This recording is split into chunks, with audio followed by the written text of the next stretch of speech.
Hello, my name is Prime, and welcome back to Euro Truck Simulator 2, and more specifically, the 2026 Long Haul Series, where we are going to go on a monumental delivery across the entire ETS2 map, hauling peanut butter with our Volvo FH6 and reefer trailer combination. And I chose the Volvo for its reliability and comfort, because this delivery is going to start up here in Honningsvåg in Norway, and we will be traveling just under 6,000 kilometers across the ETS2 map, all the way down into Spain, concluding our delivery at Seville. Unfortunately, I was not able to get the game to generate a delivery from Honningsvåg all the way down to, say, the far point here in Faro in Portugal, but Seville is very, very close, and we will be doing a little extra detour down here in the southern section of Spain to account for a little bit of the lost distance, shall we say, to make this truly one of the longest deliveries possible in ETS2. Now, this delivery is sectioned off into 7 different stages, and the first stage today will take us just over 700 kilometers down into the northern section of Sweden, where we will be stopping to, of course, refuel, but also rest at a gas station just outside of Kiruna. And with that, we have thousands of kilometers to cover, my friends. So, without further ado, let's go ahead and get our Volvo started up and get on the road.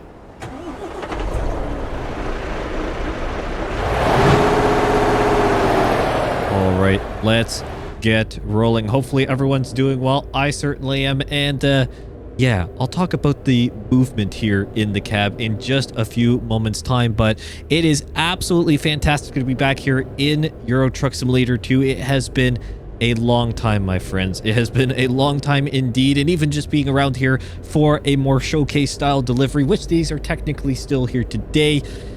It is very, very exciting to be back. It has been a bit chaotic, to say the least, but I am so excited to be back. And this long haul series is going to be pretty frequent. And I'm going to get something right out of the way because it is pretty obvious, as far as I can tell. The movement here in the cab.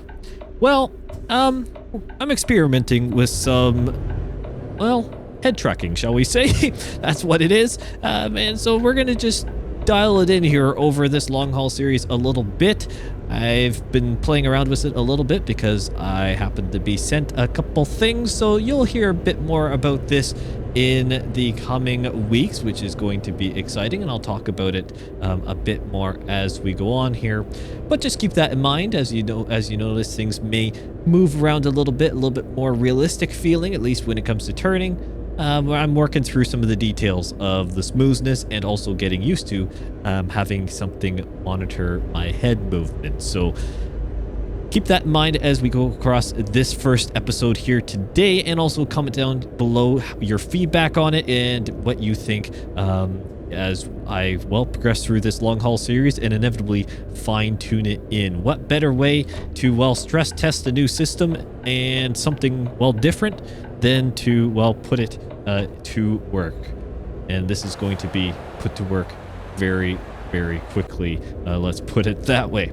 So as I said, this delivery is absolutely massive. Just under 6,000 kilometers that we will be covering. And I actually have to remember now to turn my head to look around and not rely on my mouse, which is going to be a bit of a learning curve, to be honest with you, because muscle memory Prime has been, well, at it for many years now with just running mouse to control, or joystick to control where I'm looking.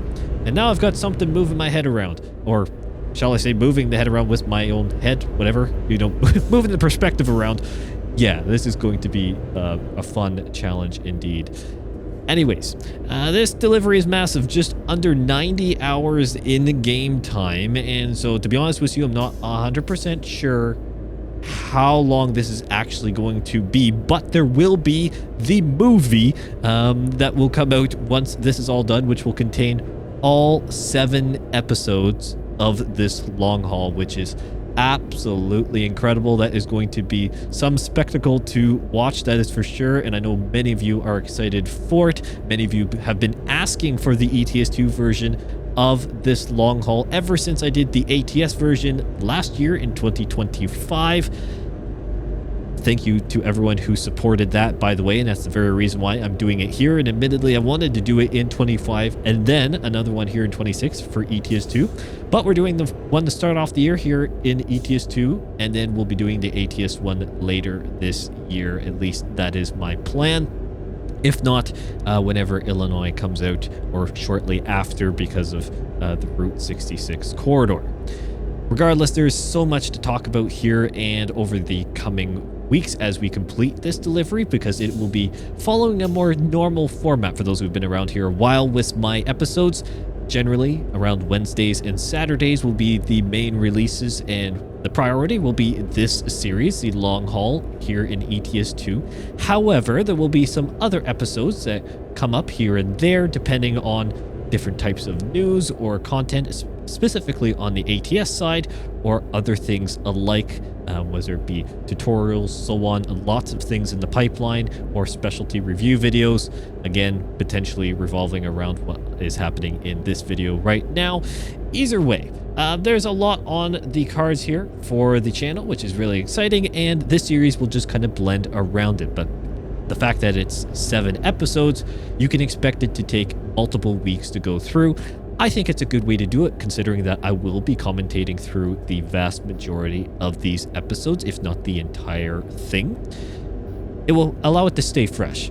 Keep talking about some of the more updated news or different topics that are coming up around the channel as they may see fit. And of course, if you have any particular topics you'd like me to cover, please let me know down in the comments of this video or any of the long haul videos coming up. As I said, we've got 7 parts, so even comment in the final episode when we get to that point, or in the movie. I'll probably still be able to see it, and we'll go from there. And we got these really twisty roads here in the northern section of Norway, and that's going to be the story of this delivery in general, my friends, because you may have noticed on the map, I decided not to take the most, well, shall I say, time-efficient route for a couple reasons. First of all, I want to explore more of the Nordic Horizons DLC, and I haven't really gone through, shall we say, the core of particularly Sweden, and a bit of Norway as well. Haven't really gone through those backcountry roads much. I want to do that. That is the very reason why we are doing this other route.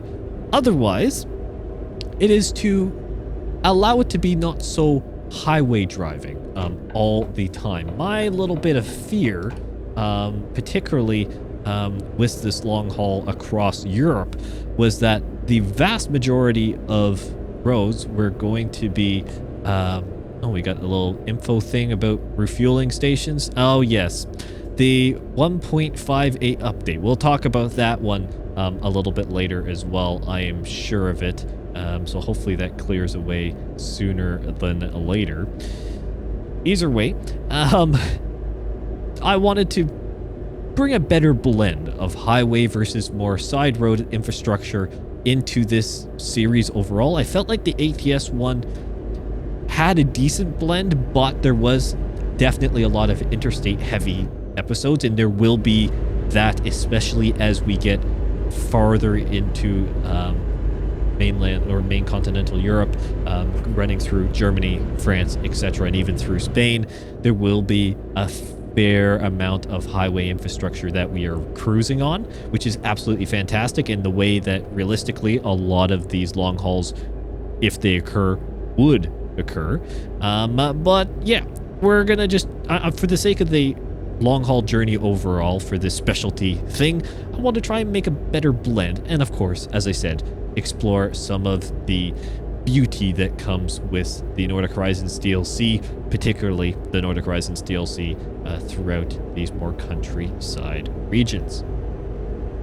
So the episodes in general, I have tried to separate fairly evenly. Most of them will be roughly 10 to 12 hours of in-game travel time, some a little bit less, some a tad bit more. I've tried not to go too much farther than that for the sake of any form of realism in terms of driving laws, from what I am aware. Tried to hone in on it a little bit, but there will be some slightly longer sections and some shorter ones. We're going to take some creative liberty on that one. Again, trying to make it fairly even for the sake of recording and consistent for you all, but then also for myself, trying to make sure that we can get this truck to a particular rest stop, for example, or gas station as needed. Again, very, very exciting to be able to be here doing the long haul series, and hopefully the the graphics can hold up here as we get some random herky-jerkiness going through the Nordic Horizon region because of, well, graphics updates in the game and the stuttering that I can not seem to ever fix no matter what graphics settings I do.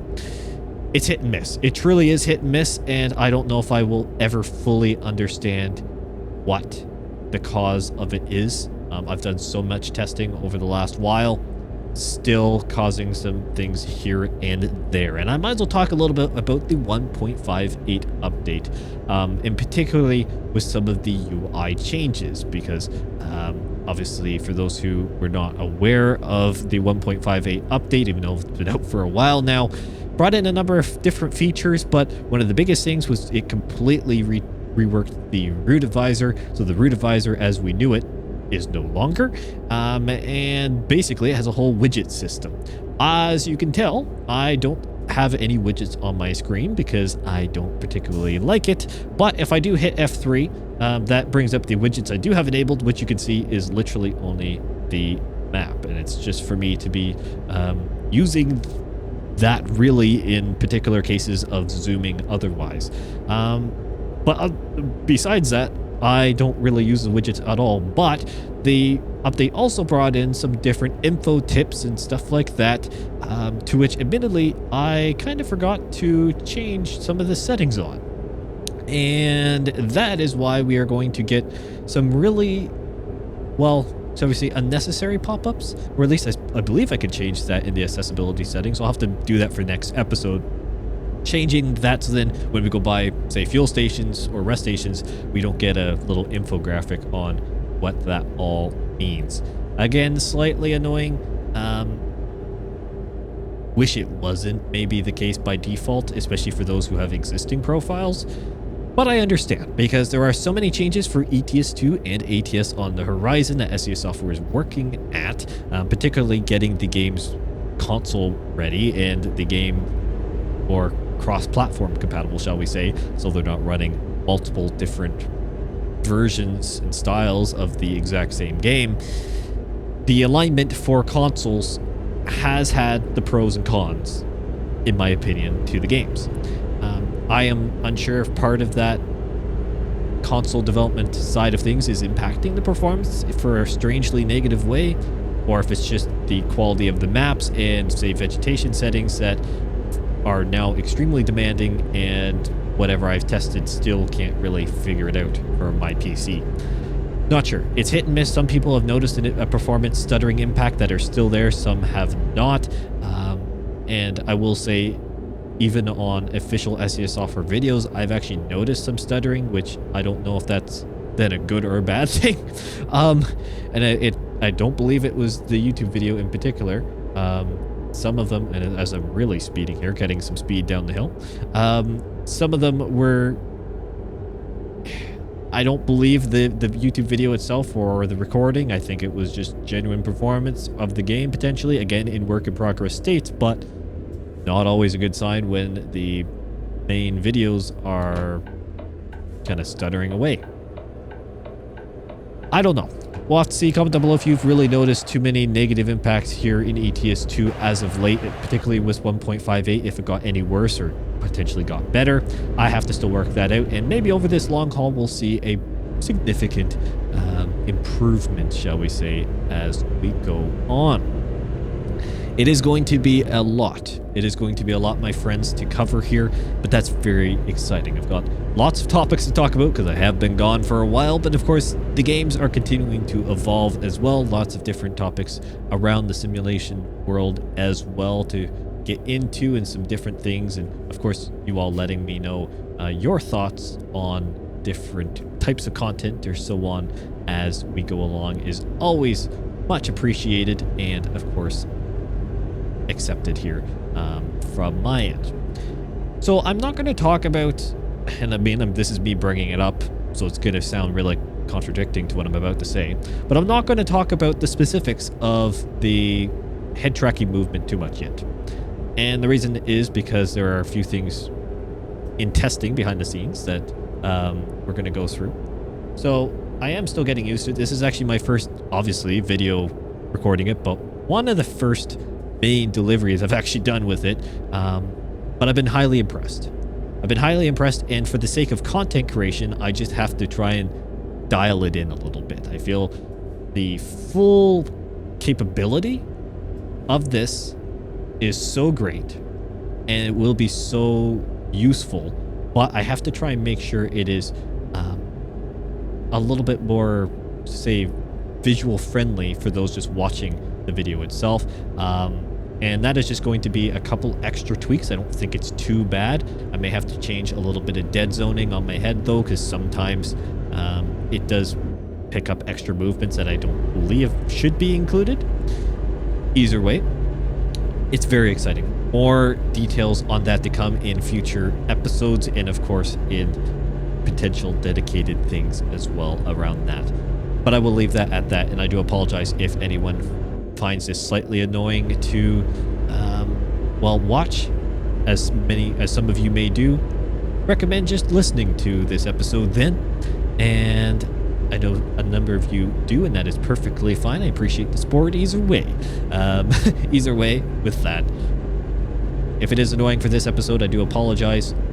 Trust me, based off of how this video looks in editing, you better believe there will be changes if it is at times a little bit, well, too much, shall we say. Now, this is the kind of countryside that I was looking forward to here in this long haul, looking out over the horizon in the Nordic Horizons DLC. It is just beautiful.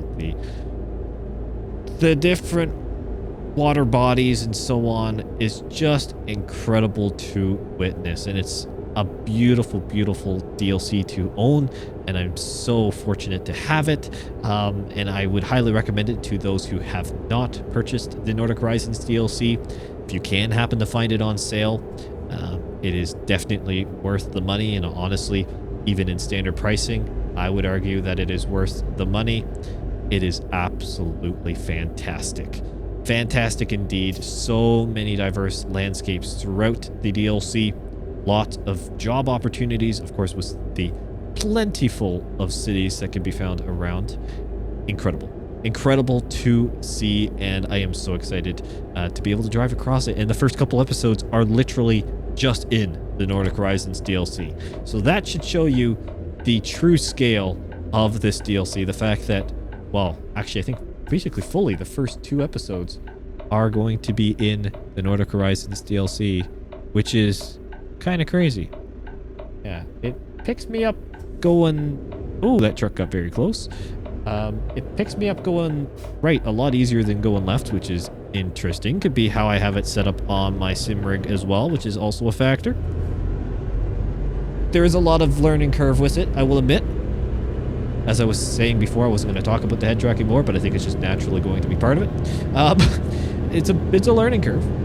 But again, we're going to talk about that in future episodes when some things get ironed out. Because I don't want to rag on anything initially, because it's not the device, it's me. It's me in the settings, particularly for these videos. So anyways, great stuff. Learning curve going to be really, really neat overall. But as I said, first 2 episodes here are entirely, as far as I can recall, in the Nordic Horizons DLC. So again, it shows the scale of the DLC and is so amazing to be driving across and see some of the different details, like this water dam here and so on. It's wonderful. Truly is wonderful.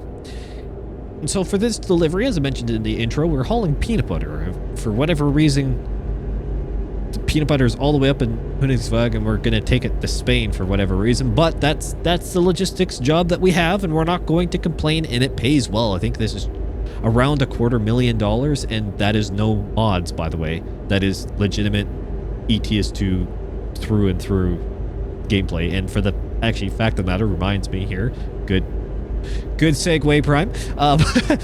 There are no mods in this video, and I don't plan on bringing any in throughout this long haul series, at least as of now. So no mods, no engine mods, no graphics mods, no nothing. Everything you hear and see is Euro Truck Simulator 2 through and through. So that $250,000, or I guess euros actually, that is truly what you're getting. And this car is taking their sweet time turning into the fuel station, even though they could have drifted off the road a bit earlier because there was parking lot, but whatever, we're not going to complain. At least they were being safe. We can be safe as well. We're taking peanut butter down there for whatever reason. They're paying us a lot of money to do it. I feel like this is not the most economical way to move peanut butter around down the Spain, but you know what? We're going to take it. It's what the game generated, and we're going to go with it. It did take a while to try and find a delivery that got at least remotely close to being this long.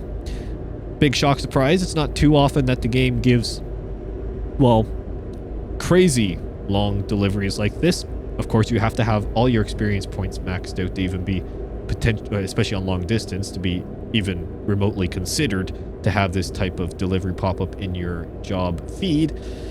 But it is definitely a mighty delivery. There is probably technically from Huningsvag maybe one or two other locations that would be naturally just a tiny bit farther, but the route change that I did, particularly down in Spain, which will be affected in the last episode, brings our delivery total to about what the genuine longest delivery would be.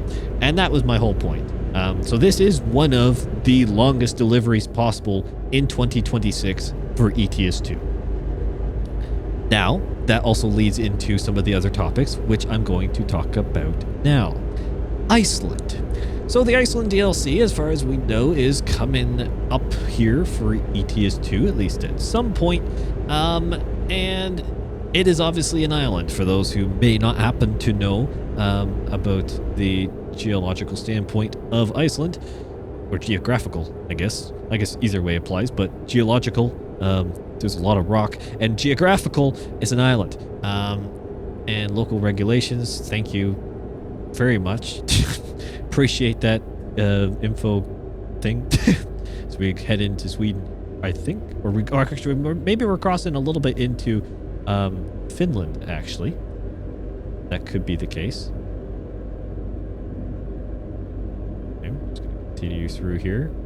Seems like everything is fine.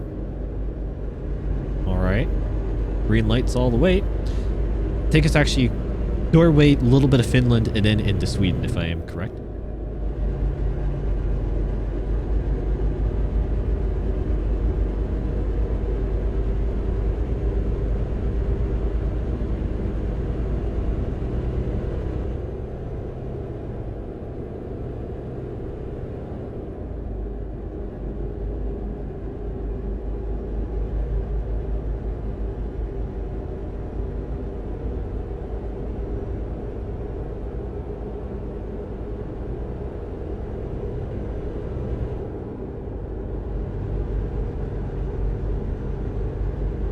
Now, I won't lie there for just a few moments. I completely forgot where my train of thought was because that border crossing and the side tangent completely got me distracted. But we were talking about Iceland. So, Iceland is an island, and many of you will say, well, Prime, if Iceland comes out in 2026, isn't that going to make it the longest delivery possible in ETS2? And here's my thing with the whole longest delivery. I mean, technically, I would say yes, it would, because then we'd be going diagonal across the opposite direction of the ETS2 map, and that would result in, well, a very, very, well, long ferry ride that is mainly just a cutscene, from what I can tell. So that that kind of negates a little bit, in my opinion, the whole longest haul bit, because if it's just a ferry across water, technically it is adding to the distance, but it's not drivable distance. So for the sake of a long haul delivery, I'd have to measure it out otherwise, shall we say, in the game. So I also don't know exactly how everything's going to play out with other expansions and so on, and I wanted to do a long haul sooner than later, so we're ending up here. This is the baseline for 2026. If there is need for another long haul later this year, it can be something more specific than that. There is, just because this annual series of the longest delivery possible is mainly just naming convention, my friends, and general theme for a video, less the actual realistic well, turnout for it, shall we say, or the realistic end of what it ends up being.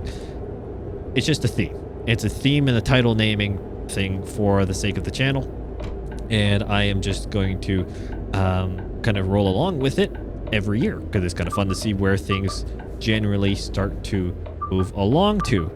But it doesn't mean that things will not change, and we could do more, because I do want to do more long haul content more frequently.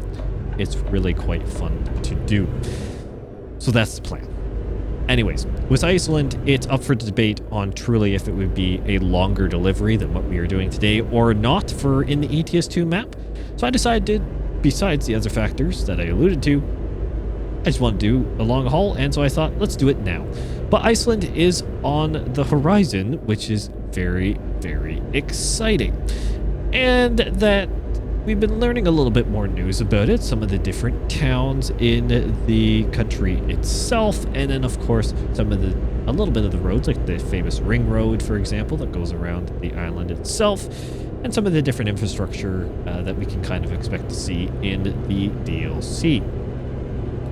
A very interesting addition, I will admit that, but a very exciting one as well. And of course, it leads into what would be then, in theory, coming after it, if I'm getting my timelines correct, which would be the Isle of Ireland DLC, and most notably, for the sake of ETS2 players that have been calling for this for, well, a long time now, the rework of the UK. The UK rework, my friends, which is genuinely under development, and that would be coming in with the prior to the Isle of Ireland DLC. From what we can tell, it is a very, very exciting prospect, and one that, you know what, is going to be a long overdue addition to the game. Long overdue indeed, but in some sense a little interesting that SCSL first decided to do it in that way, if my timeline is correct, because there will be probably ferries going from Ireland over to Iceland. So it's a slightly interesting order to do things in, if I am once again getting everything correct in terms of my timeline. But I guess we'll have to wait and see on that one. Either way, lots of wonderful DLCs coming up, and between Iceland and the uniqueness of it, the UK rework and the Isle of Ireland, some really wonderful prospects on the horizon for the game that will just open up many new opportunities or revamp, and particularly with the UK older areas. But some of the more prevalent news, shall we say, has been about the Benelux rework, or the Benelux rework project, shall I say, and most notably then the 1.59 update. Hard to believe that we're already at 1.59, my friends. The games have been just chugging along in terms of the update naming schemes, and just honestly the updates themselves quite frequent as we go along here across the years. It's kind of incredible. It's incredible to see how far the games have progressed, not just in numbering, but also in terms of content, and then also in numbering for the sake of, well, in the years that I've been covering the game then, since what the updates were when I started and where they are now. It's kind of crazy. You can look back on the channel to see what some of the earliest Prime news were, and what game versions I was running in early episodes of ATS, well, actually Prime Logistics in those days. Kind of crazy. Kind of crazy to see where things have come along for the sake of the channel, but mainly the games itself. But 1.59 and the Project Benelux, well, Project Benelux, we've been starting to learn a lot more about some of the different cities and general unique areas of the region that will be reworked, which is absolutely lovely. And then, of course, there's been some of the other kind of surrounding bits and kind of more logistic pieces that have been good to learn about the Project Benelux rework, which is great. Which is absolutely great, and seemingly will be coming in with 1.59 based off of what we know and what I can remember. But then in 1.59 itself, there's been a couple, well, I guess one main extra confirmation from my memory for here in ETS2, which is the Volvo Experience Center, which is similar to the, say, Scania Test Center. It is their, well, experience or test facility for the trucks. So in that sense, we'll be able to test our Volvo trucks on the official Volvo test track at the Experience Center. And it'll be many different opportunities, different opportunities for different tests and different challenges around the facility. It has been recreated as the game just forgets how to run smoothly for a while. The facility has been recreated to essentially a 1-to-1 scale, which is absolutely wonderful to see, bringing in lots of extra details and realism to that, particularly with some of the different obstacles that are found around the facility for us to test the trucks with. And it's just a nice, realistic addition for us to explore. Explore a facility that exists in real life, has been pretty much identically recreated. It just adds another layer to the maps, and I always like those. Is it something that you visit too often? Personally, no, it's not something I visit too often. Same with the Scania one, but it's definitely a very neat addition, and it's one that definitely will take advantage of whenever it is, and explore whenever it is introduced. Sometimes there's some little hidden gems located around the region, which is always great to see as well, just in case it's a little Easter egg on something that could be coming up sooner than later. Either way, great to have some different news on that front for the games. Project Benelux 1.59, then we've got Iceland, Isle of Ireland, UK rework, and Project Coaches. Project Coaches is something that is, again, a complete change to the game, or an extension, shall we say. And that's been in some of the more recent updates. Some of the additional changes have been let's say 1.58. There's been some map updates to try and ease the get ahead on some of the work for the different busing networks, shall we say, in the Coaches DLC, which is going to be really, really interesting. A different game module that, well, basically creates a bus simulator within ETS2. So good luck to some of the wonderful bus sims that exist out there, because the market of ETS2 is so large, and SES Software is tapping into it. And based off of the quality of the game currently, and what we know and love from SES Software, I think this Project Coaches is going to be a really, really strong addition, and it's going to be probably a very high quality addition in terms of physics, in terms of gameplay, and in terms of vehicle quality. Major factors that anyone would consider in their own bus sim choice for some of the different options. So definitely the different bus simulators have got their competition set out for them now, with Project Coaches on the horizon, especially because it is built on top of the massive growing map of ETS2 and foundation that is a well over decade old game. That's going to be interesting, and how it fully integrates is something that we're still yet to behold. We have to still see how Project Coaches is truly going to integrate into the ETS2 world. It keeps being talked about as an expansion module. So is it, and this is where my thought process is it something that is accessible from in your current save or profile, or is it a completely separate game mode from the launch menu when you load in? Do you, similar to what the different driving lessons, or the different driving course basically stuff, the driving academy modules, similar how you'd access that? Is Project Coaches going to be like that, where you access basically a separate game within ETS2 and you have to have your own custom profiles for it? Or can the logistics of truck and logistics of passenger coexist in the same profile? That's going to be my question. I'm really intrigued to see what could come up of it. And I guess we'll have to wait and see what, well, gets confirmed in hopefully the near future. But with the speed at which some things are being talked about, it could be tomorrow that we get a wonderful update that basically explains the entire thought process about the integration and what Project Coaches is actually going to be. Or it could be multiple months away or longer, and we still have to be patient and see how it goes. I really hope it's not the latter, but it could be. It very well could be, and we just have to honestly wait and see and kind of go from there. There's no real silver lining on anything. It's just time will tell.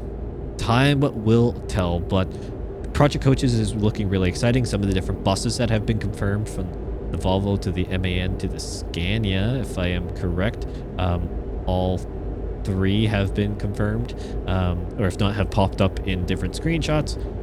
So that's going to be very, very exciting in its own, to have some wonderful customization from the looks of it, let alone then different options along the way for new brands to come in. And of course, modders with different branded buses when the physics inevitably get loaded in.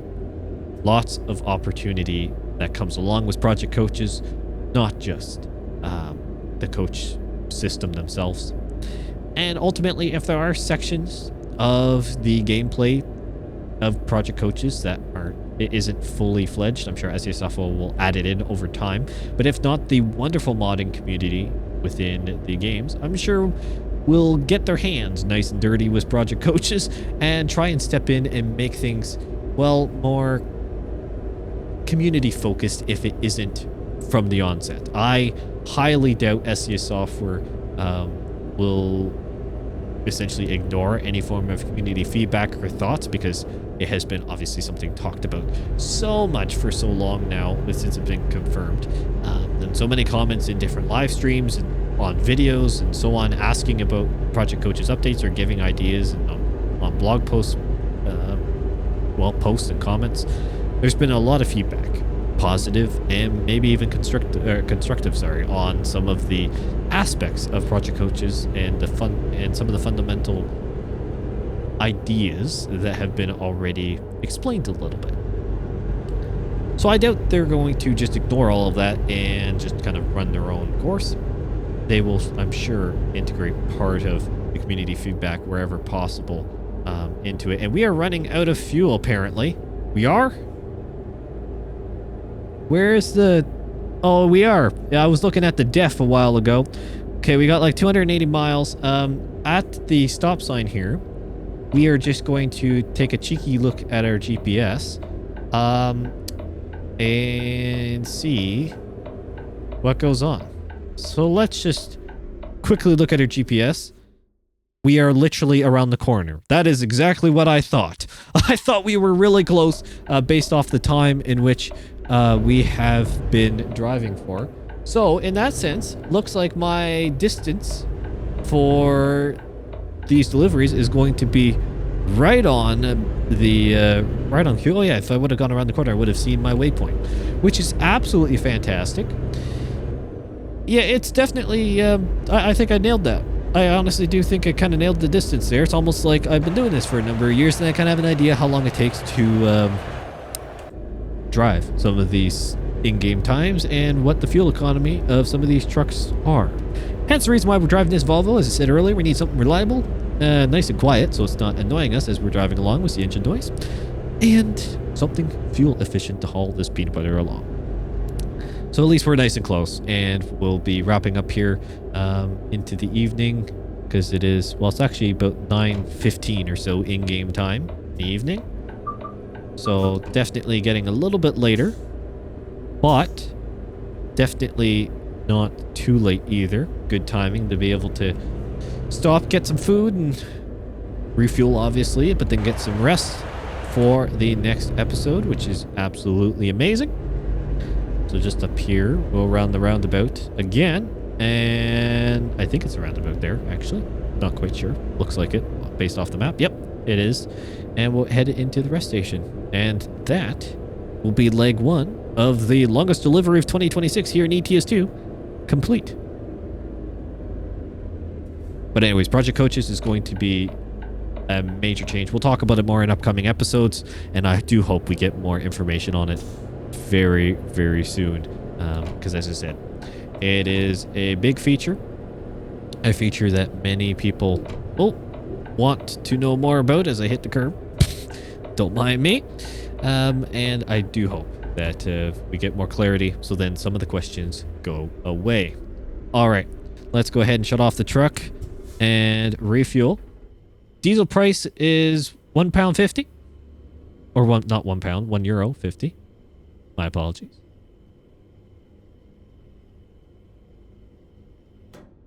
Be interesting if diesel prices were updated given current world circumstances. Don't know if people here in ETS2 would overly appreciate that, but it would be realistic, so we'd have to go with that. So I think we have to just go over here. Honestly, we could just kind of park up by the bus, maybe.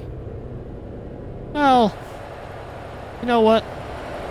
I'll park in that parking spot. That is technically the rest point after all. So we'll come up here and put the hazards on as I'm about to make this maneuver.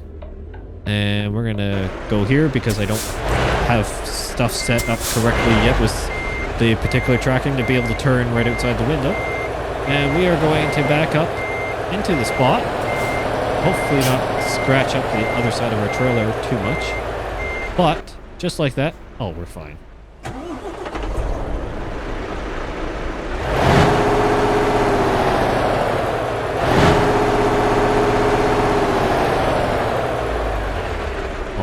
Let's get rolling. Hopefully everyone is doing well.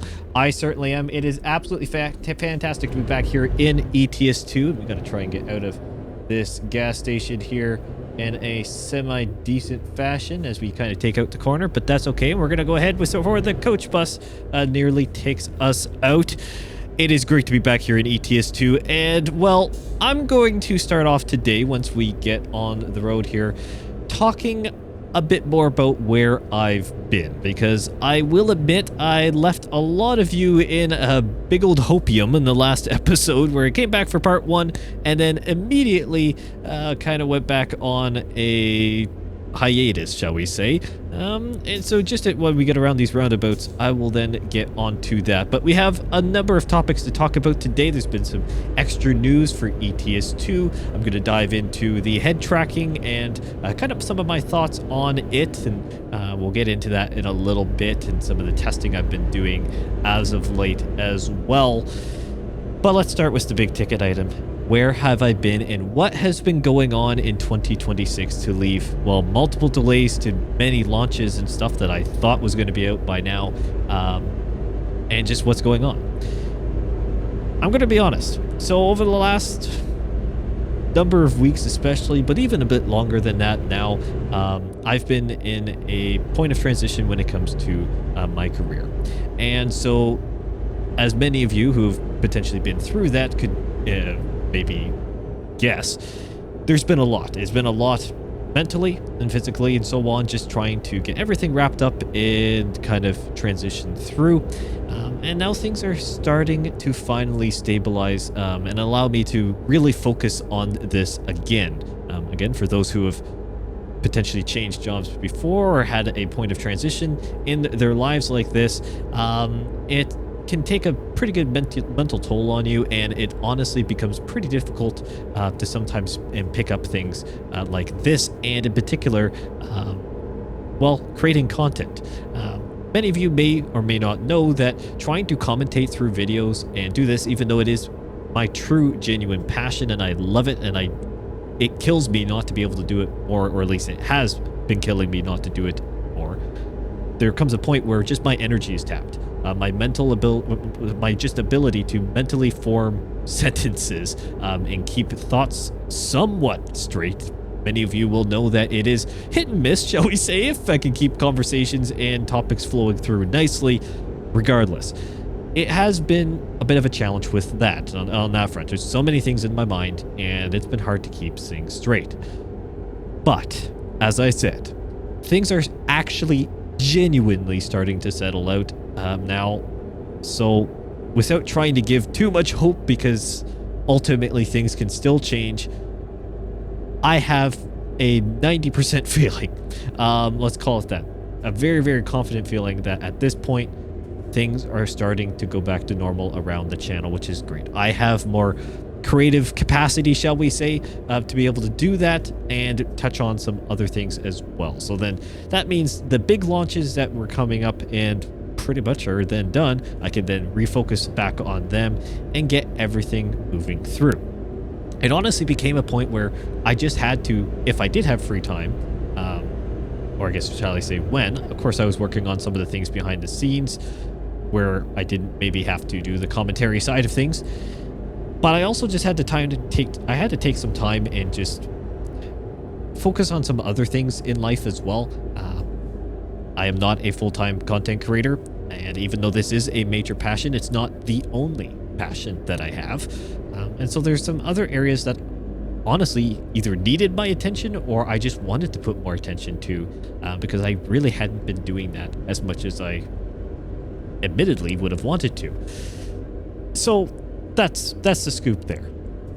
It's been a pretty interesting journey over the last number of weeks in particular, but even the last couple months, the last few months, I should say.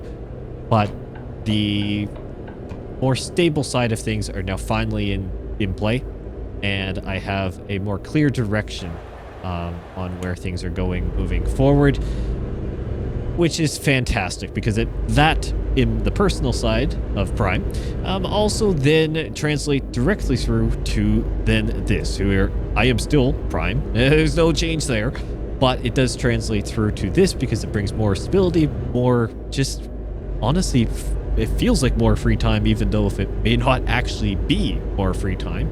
I think it's just that mental freedom that can happen when you don't have some things weighing you down.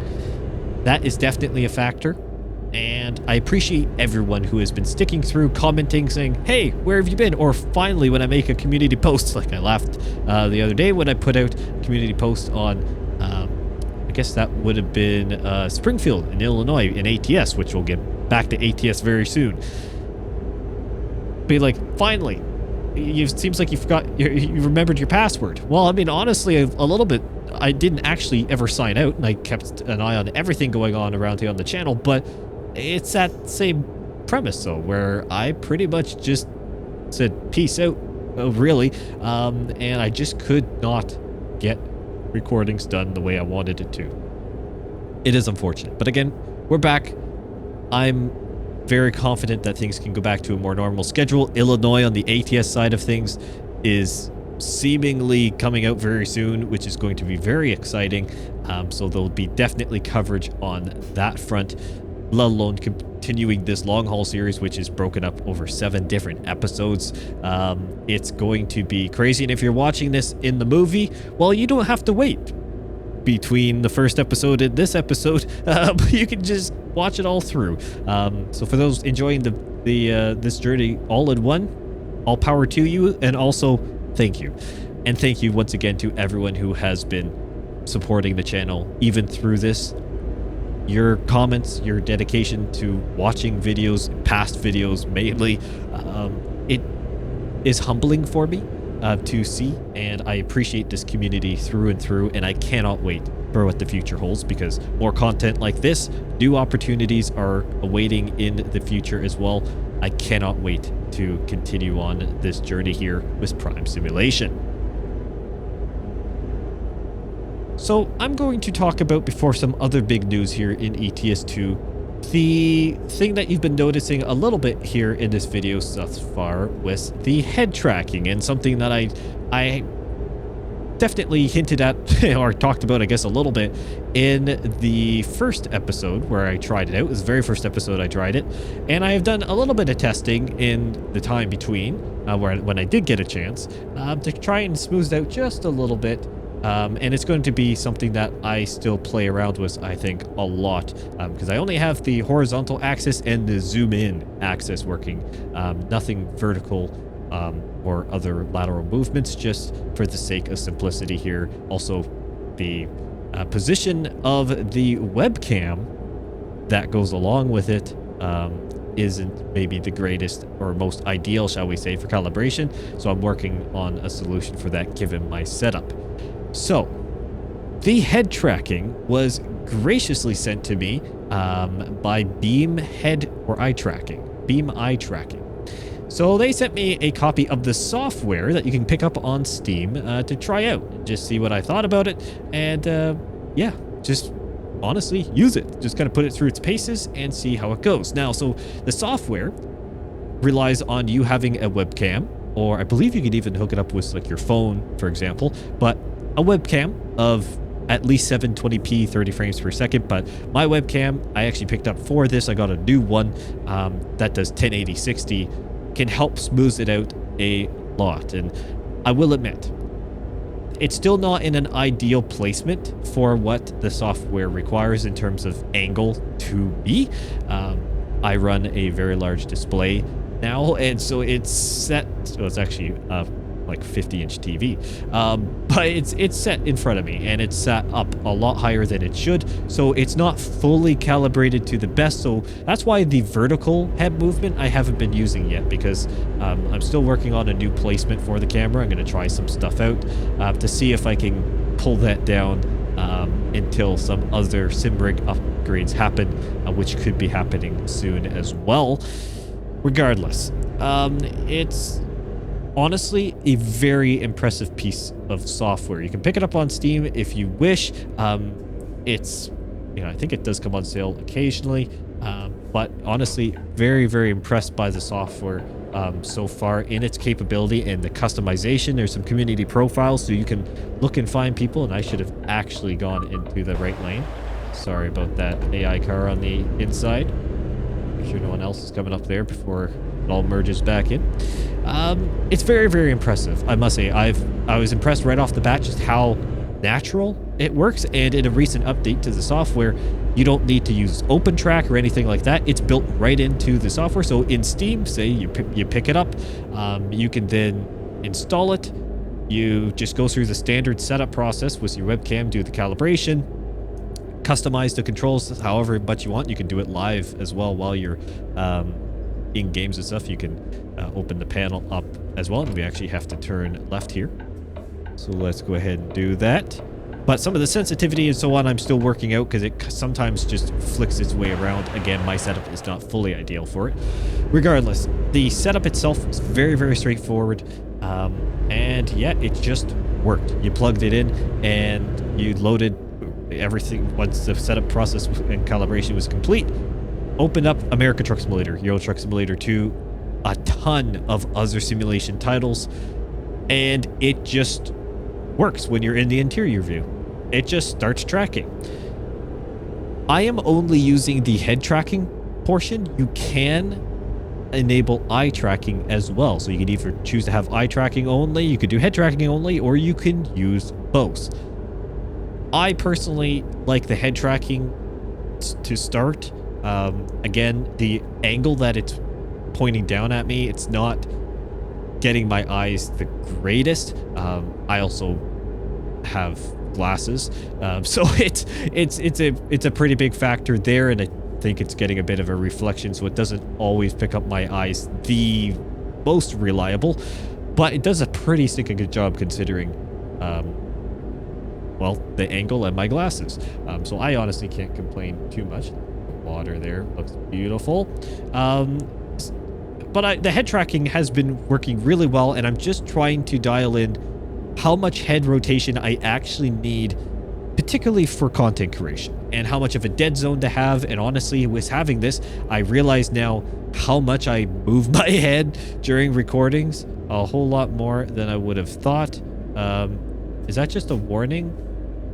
I guess we're continuing through. I guess it's not, it's, oh, there we go.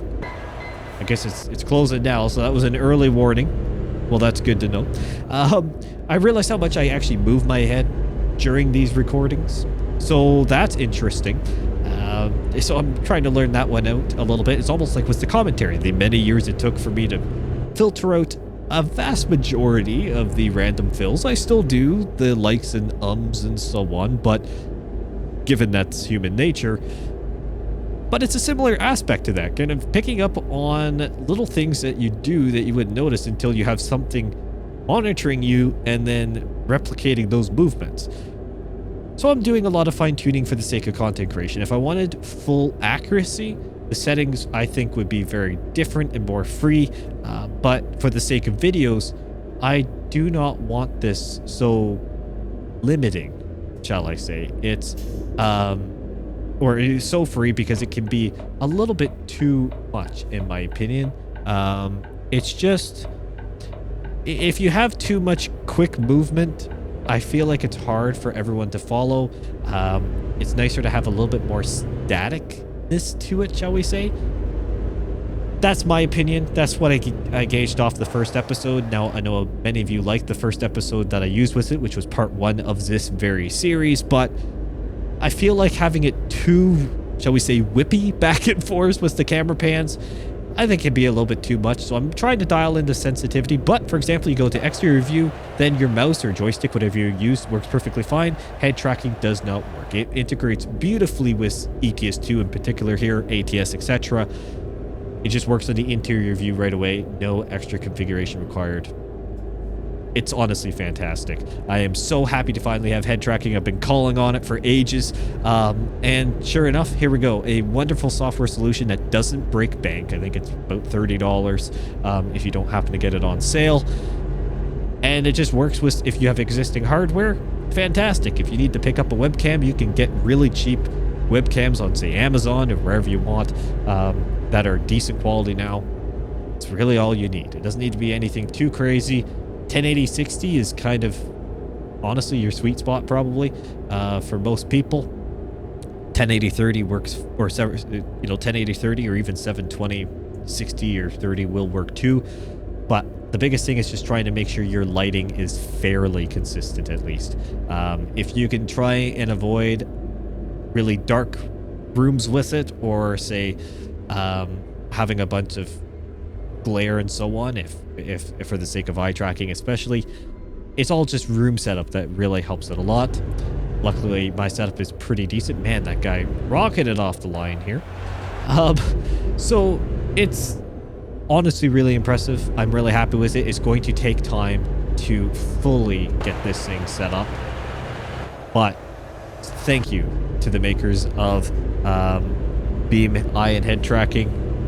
An amazing product, and I'm very, very honored to be able to be using it in videos now. So that's very, very neat. And yeah, it just works with everything. So I'm really happy about that.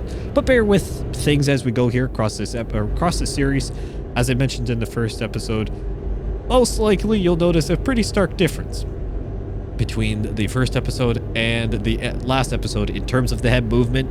1, because I learned how to use it, and 2, because of the settings being dialed in as I go and, well, edit the subsequent videos as we go.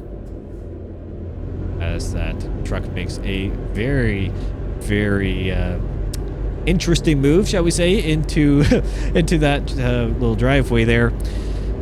Let's talk about ETS2 and something that was teased just the other day. So SESF put out a post which is a single screenshot showing a bridge, and in the background I think the title was Connecting Communities Together or something like that, and it was here for ETS2. Now, for those who know their geography quite well, that bridge is quite iconic, and in fact it's so iconic that many of the comments in the blog post itself were calling it right away, and I even had a thought of, I wonder if that is Turkey. And although it's not confirmed as of recording this video, I can say with fairly decent confidence, by the fact that I looked up the bridge and found that it is in Turkey,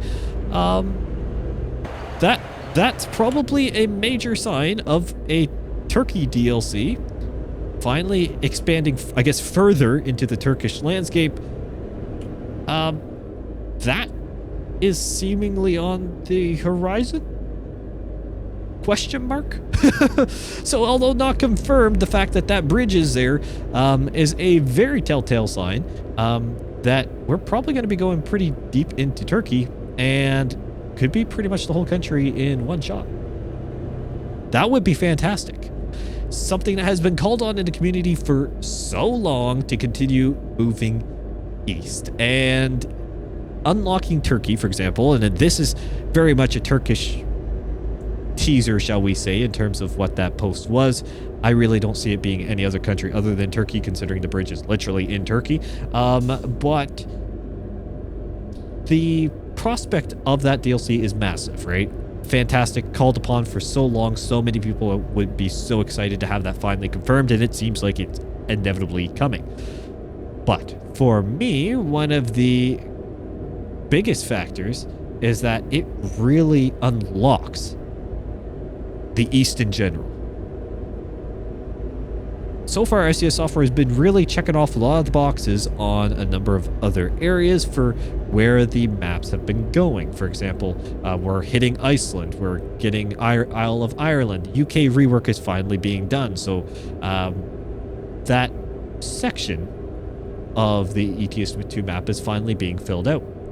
The Heart of Russia DLC is just a big old question mark at this point. It's kind of lingering out there. It probably needs a rework at this point because it's been so many years. I don't know, but that's that situation. But then there's Turkey.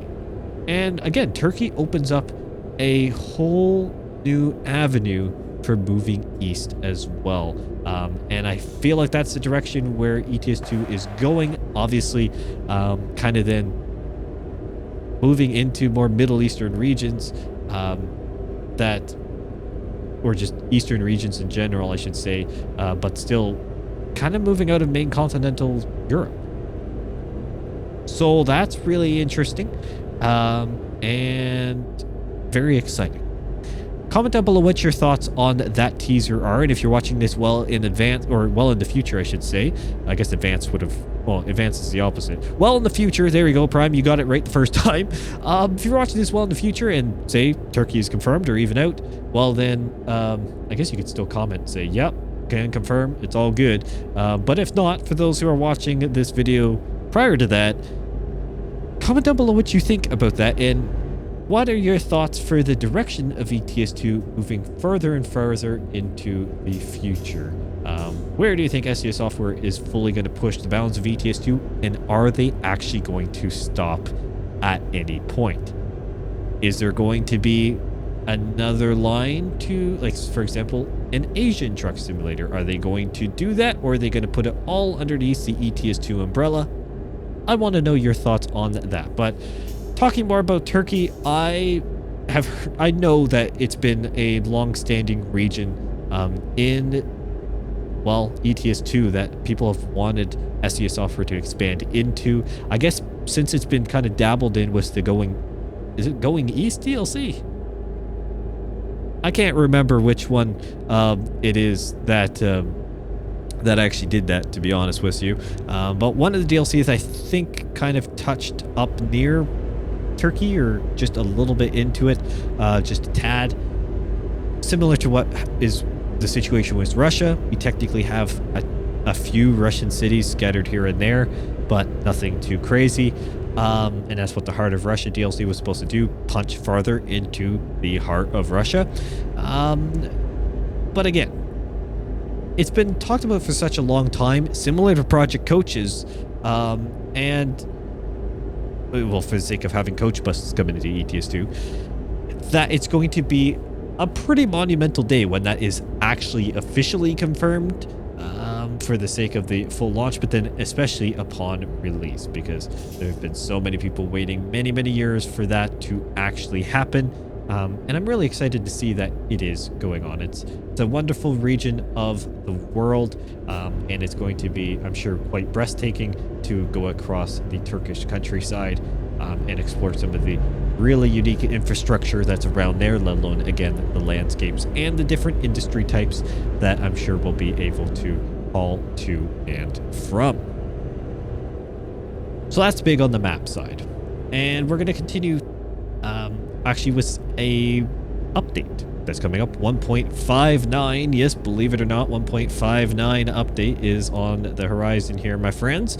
And Thermo King is making the long-awaited debut here in ETS2, which is fantastic, and that's going to be a free update. Watch the cars around here doing who knows what.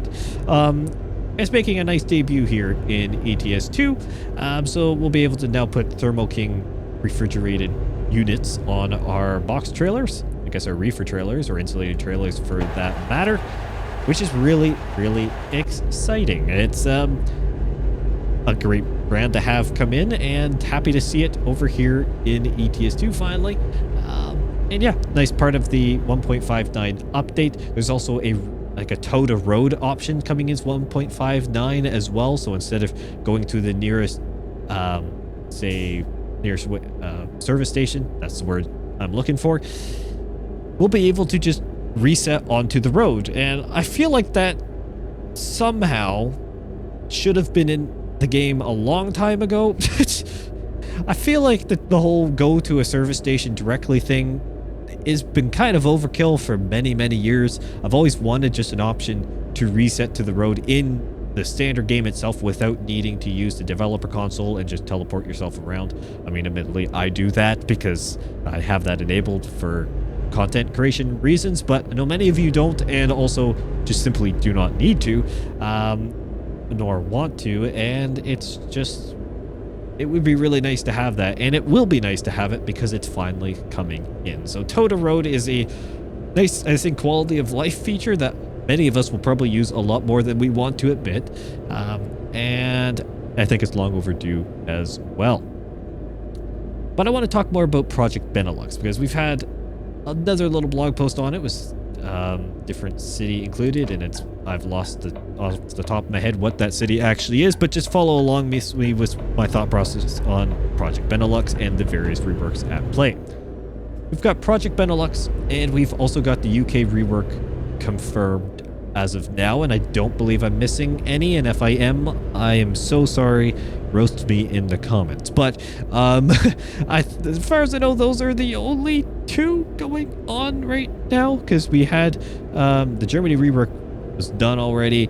Yeah, Benelux and UK should be the only two, unless if I'm forgetting anything. But as far as I know, Benelux, we should have some 1.59 update action on that front, which is really, really nice. Well, hopefully, I guess that's the case. I believe something was already mentioned on that. Not quite sure.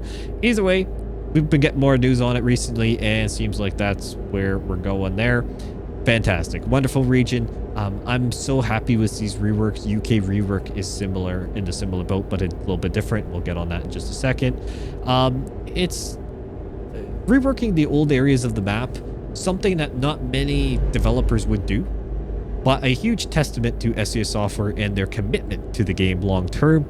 And I am so happy to see these areas being blended better into the old sections, or blended into the new sections, shall I say, of the map, or for the sake of Benelux, kind of helping modernize that kind of core section, that corridor moving through many areas there for, well, I guess even technically us a little bit will kind of go through there. It's honestly really, really nice to see, and I'm really happy, extremely happy. And there's a tree in the road there, don't mind that, or kind of on the shoulder. That was really close. It's a really lovely region, and what the screenshots so far and what SES Software is doing with it, wonderful indeed. Touching on some of the really neat architecture that's throughout those historic regions, and adding a lot of scenic element, and that scenic element I think will come into play with Project Coaches. Now, Project Coaches is something that we're still getting a little bit more news on in terms of the buses, and I'm majorly speeding into town because it just went to 80 kilometers an hour, like literally back there, didn't it? I don't even know at this point. It's doing something weird, to be honest with you. I somehow always mess up these speed limits because they jump around like crazy, and I see the signs and I just don't brake hard enough because I'm used to having warnings for speed limit changes here in wonderful land of Canada, but doesn't seemingly happen all the time here in these European regions. as I hit the curb. It's okay. Test the suspension out, right? Oops. Well, to cut that corner a little bit. That's okay, though. Anyways. Where was I at? Reworks. Oh, Project Coaches. Here we go. Get the loop back. Project Coaches. So we've been getting some more news on some of the buses and customization, but I really want to know more on the actual gameplay itself.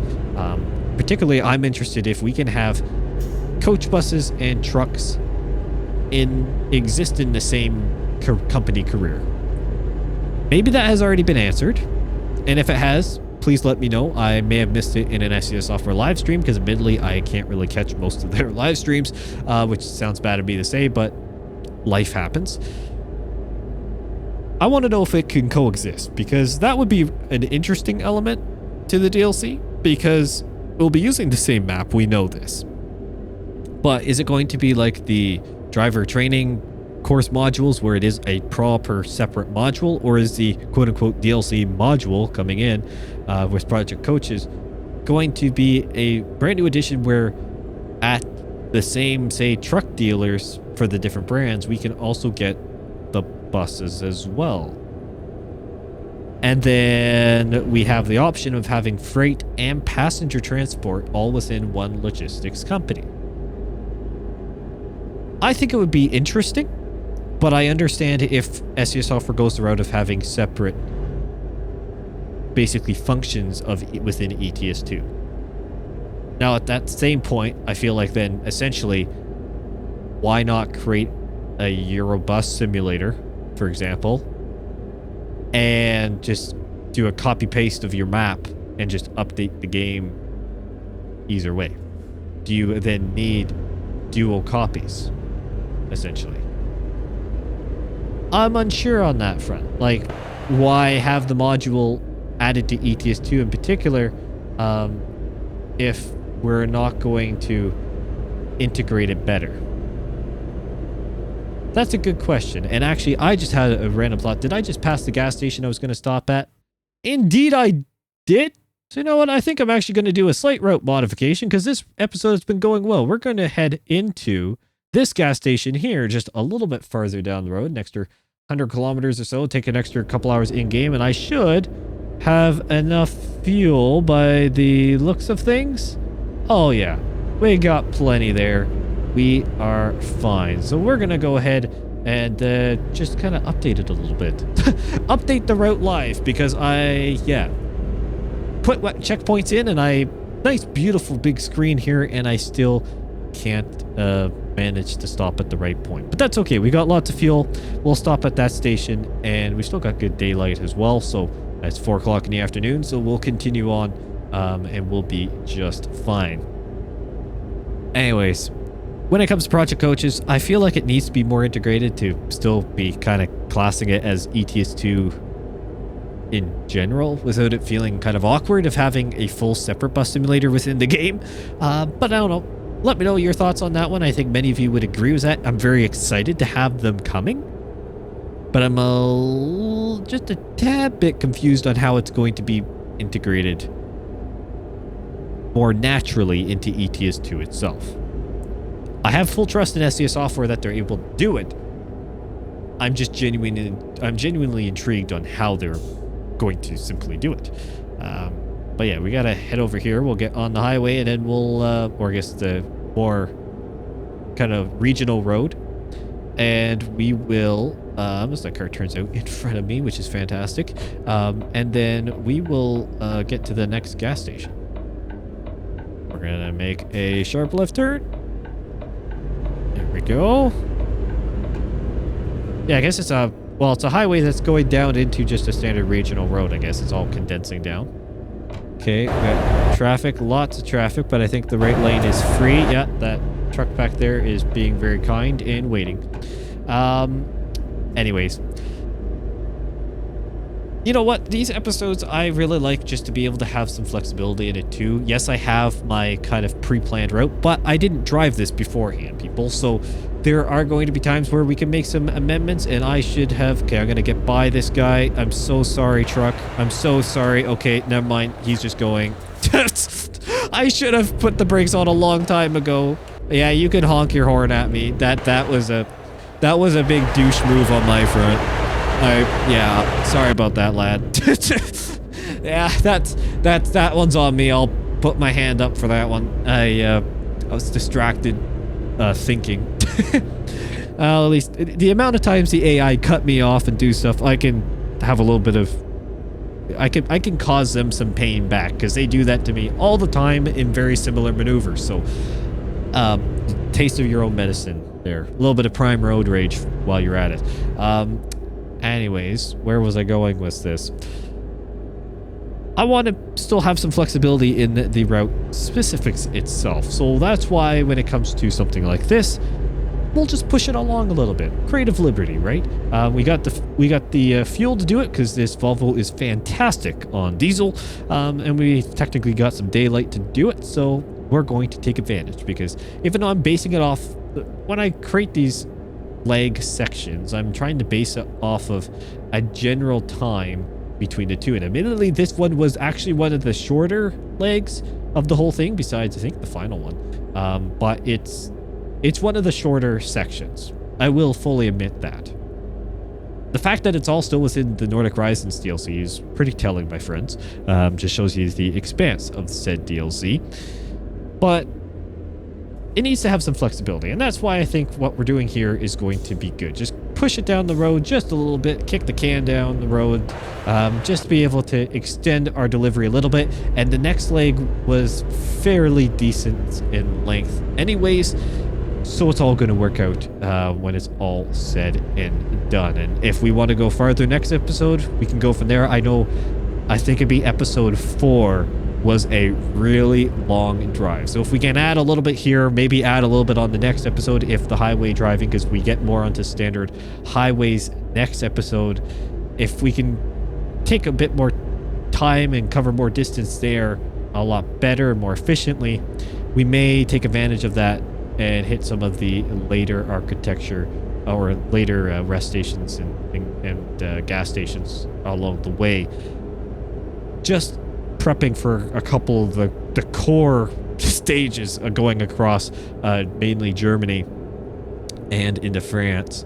We've got some pretty long highway cruises ahead of us, so we got to try and get a little bit better balance there. I think some of those ones were pushing 14 hours in the leg, so I'd prefer to get that down to around 12 or less in-game time, making it more realistic and just making the episodes, I think, just a tiny bit more bearable on that front. So speaking about episodes then, now that I'm having a bit more stability in my life, which is absolutely fantastic, these should follow more of a normal Wednesday, Saturday release. And then, of course, if there's other main videos, particularly in ATS with particular DLC releases, those could still happen, and these will be pushed around on other days. I'm not planning on dropping them out for weeks on end for no reason here in the coming weeks to finish it up. I want to try and conclude this in a reasonable timeline here, and that's my commitment to you. But just like that, we're a couple hours further down the road and we're here. Absolutely beautiful indeed. So we'll go in here. I don't know why the indicator didn't turn off. It's kind of weird. Let's go ahead and stop. We'll shut off the truck and we are going to fill up. Is it actually filling up though? Yeah, I can't confirm. It actually filled it up, but the problem is that because I turned off the notifications so we don't get the whole start your engine or reminders to do throttle stuff, it it stops you from even getting the fuel notifications as well. Just why? Why does it have to be one or the other? Just I don't need all those little hints. I thought those were the contextual hints, but I guess they're not. Anyways, oh well, what can you do? Where's my camera? There's the one on actually, I could be using my mirrors. I have a head cam now, so I can do this more naturally. So let's, which way do I need to be turning? I'm forgetting how to reverse a trailer. No, that's the complete opposite way. Prime, what are you doing, lad? Oh, good. Oh, good. It's good to be back, my friends. Okay, turn right to go left. Turn right to go left and use your head to turn. Oh, this is... I've broken myself. I can't reverse a trailer anymore. Oh, no. Just... Oh, no. This is not good. This is really not good. Come on. Just go straight.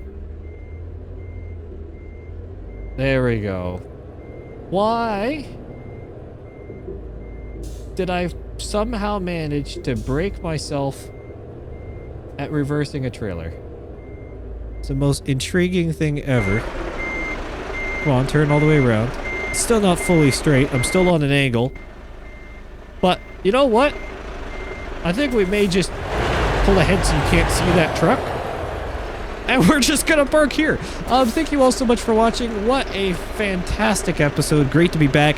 I apparently need to figure out how to reverse a truck again because I guess for whatever reason, after doing a long haul stage 2 in a week or two away, I forget how to drive a Euro truck, which is absolutely fantastic and not embarrassing at all, but that's okay.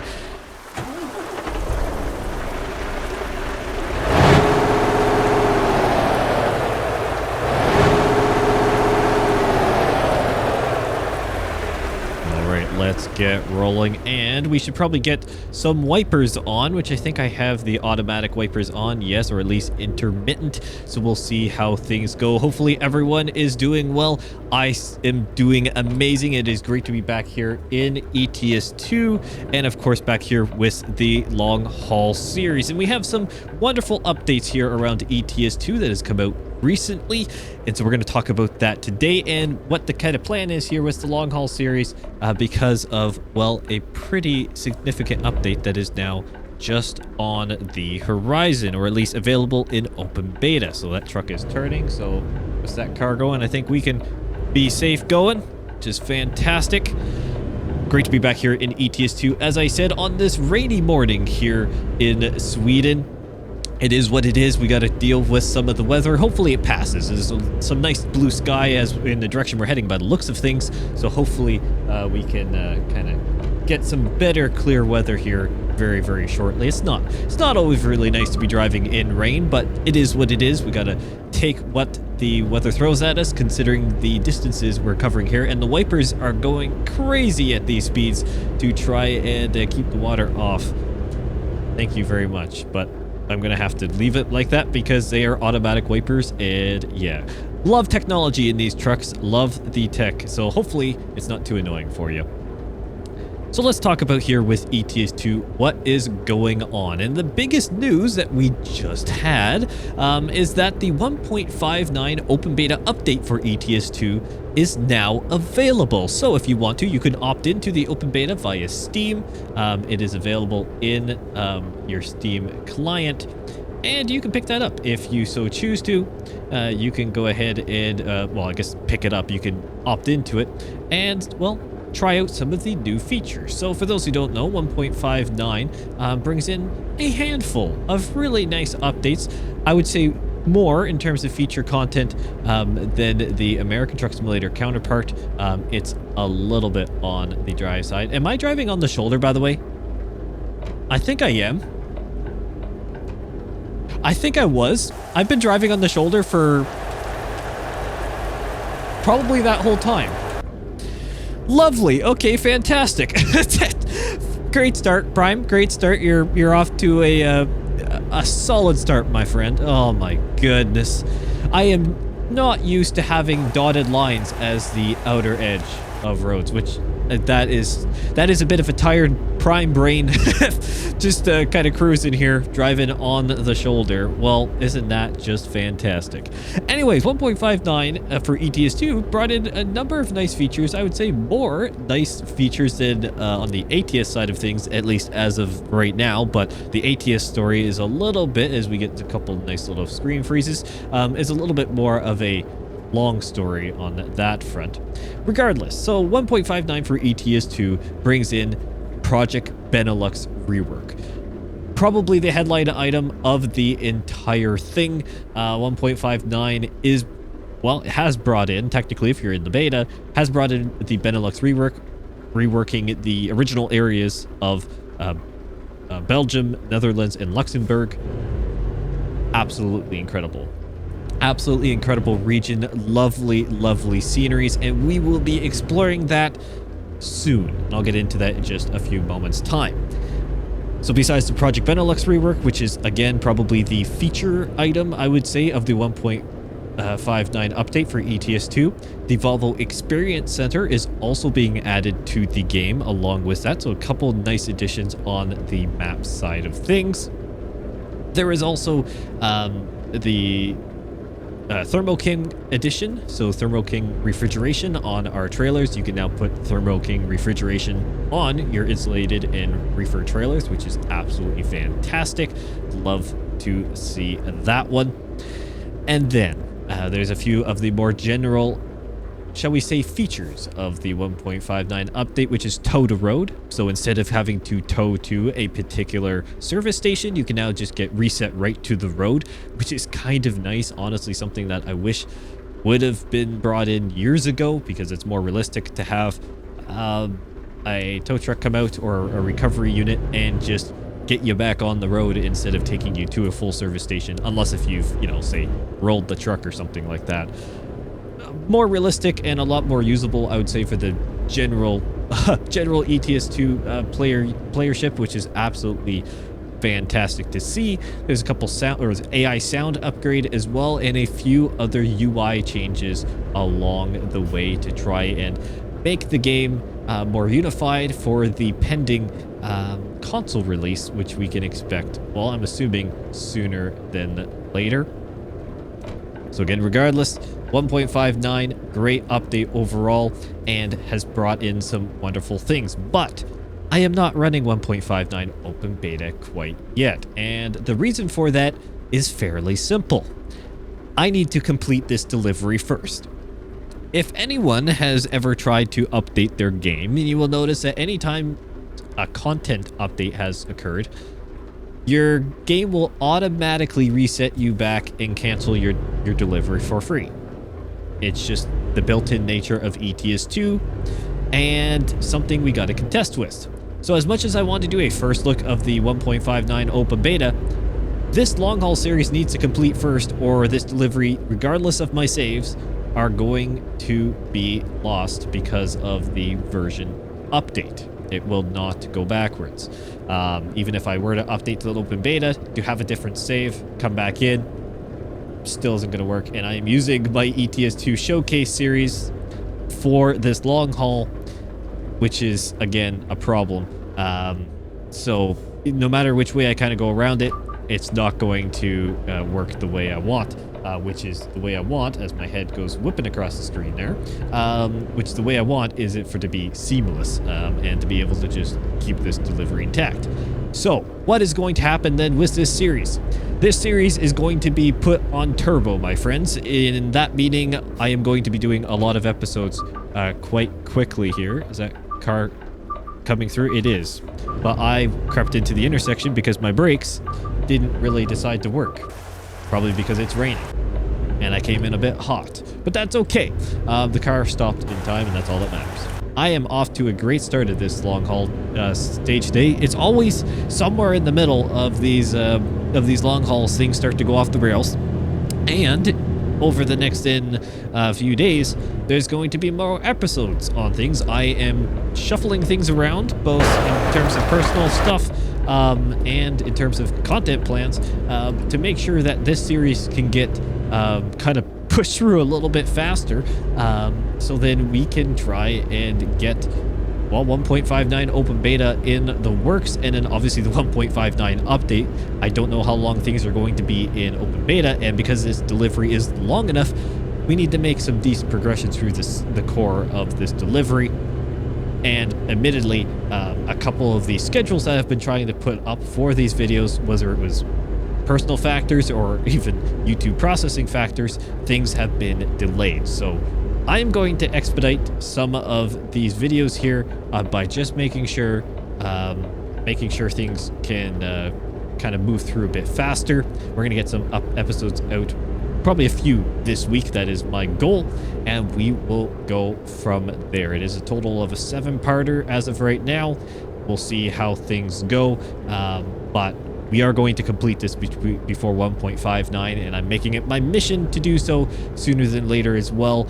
Also, because of content coming on the ATS side, which I have a feeling is just around the corner. On that one, ATS 1.59 is definitely a little bit more lackluster, shall I say. It has some of the core upgrades, so the tow to road feature, the different UI upgrades, the sound upgrades, so some of the different graphic stuff, and of course the AI sounds, all that kind of stuff is included within it. But what is not included within the 1.59 open beta is pretty much anything else. So for ATS, it is definitely a little bit more quiet, but the reason for that is because everything is pointing towards, and do I need to go into the way station? Where's my little route advisor thing? I can't tell. I don't know. Here, let's pull over here. I gotta figure out if I need to... I need to figure out if I need to go into the way station. And if so, have I already passed? Like, I can cross over there. We need to figure this out. Okay, I genuinely have no idea if I actually need to stop or not. So we're just gonna take a loop in here, and we will just stop at the service station or the way station regardless. Because... Okay, we're about to go into a rant here. I am going to get this thing weighed, and then I am going to proceed with my rant. Because in this truck, I don't know where, and of course the head tracking's now giving me a fit too. I don't know where my indicator is for for my weigh stuff, and it didn't give me any pop-ups because I have to disable other stuff. I'm assuming we're fine. So we're gonna go ahead because I have other pop-ups disabled because now all the little quick tip things have been annoying me, and maybe some of that gets fixed in 1.59. I don't know, but I think there were some different usability things with the widget system, but I genuinely can't find in this truck where the way station basically indicator is, and then on all my screens in the different widgets I can't see it because there's no pop-up stuff, and because I have, again, the other notifications disabled, it's just not there. So I don't know. Busy day with traffic too, but we're just gonna kind of start creeping our way out here. Okay, we're going. Get back on the road. Okay, so this is where the original route advisor was so nice, was that regardless of your pop-up settings or whatever, it would always give you the little message display within it saying, hey, you gotta stop here, you know, way station stuff. Or you could always bring it up even if you kept the different route advisor hidden features. You could always pull it up and see what's going on.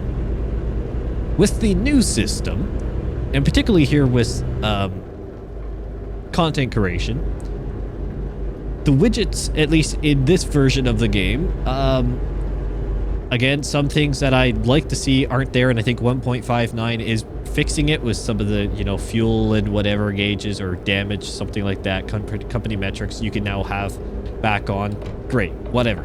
But the messages side of things has gotten really annoying because, for example, a few episodes back, you would have remembered when I do the rev up of the engine, it would do a nice little pop-up in the top section of the screen, top left, saying little hints like put your, you know, throttle forward, whatever, put the gear select into this thing, and kind of, you know, press W, for example, was the basic thing, or press on the accelerator to get moving. Fantastic. I know this, and the only way for me to seemingly stop that, because I thought it was just a little, like, tool or the quick tip things or whatever. Apparently that didn't turn it off, unless that was just a weird bug. I had to just disable all messages, basically, all pop-up messages, and now that then blocks these, and there's no alternate way to see, I guess, way station warning messages than that. And there's no indication in the truck. There's no indication on the road by the looks of it, depending on the areas you're in, unless if I missed a sign that was like flashing to bring me in. There's nothing like that. Again, I could have been just completely missing something in the truck here, and if that is the case, I do apologize. It is beeping at you, Prime. Let's not pull out with the blindside stuff, literally trying to keep you safe. I am flustered now, my friends, and that's the problem. The AI... Well, that wasn't actually the AI's fault. This is just game mechanics at this point. I try to blame it on AI, but you can't blame it on AI when part of it's my doing. It's just...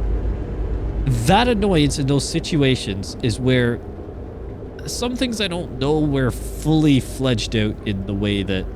Or they're fully thought out, maybe, in the way that they should have. To have kind of multiple points of... well, verification almost, in terms of being able to check some critical info. Comment down below what you think. I mean, so far this episode has been pretty interesting in terms of me driving on the shoulder right off the rip, because why not? It's raining, so that adds to the whole ambience of everything.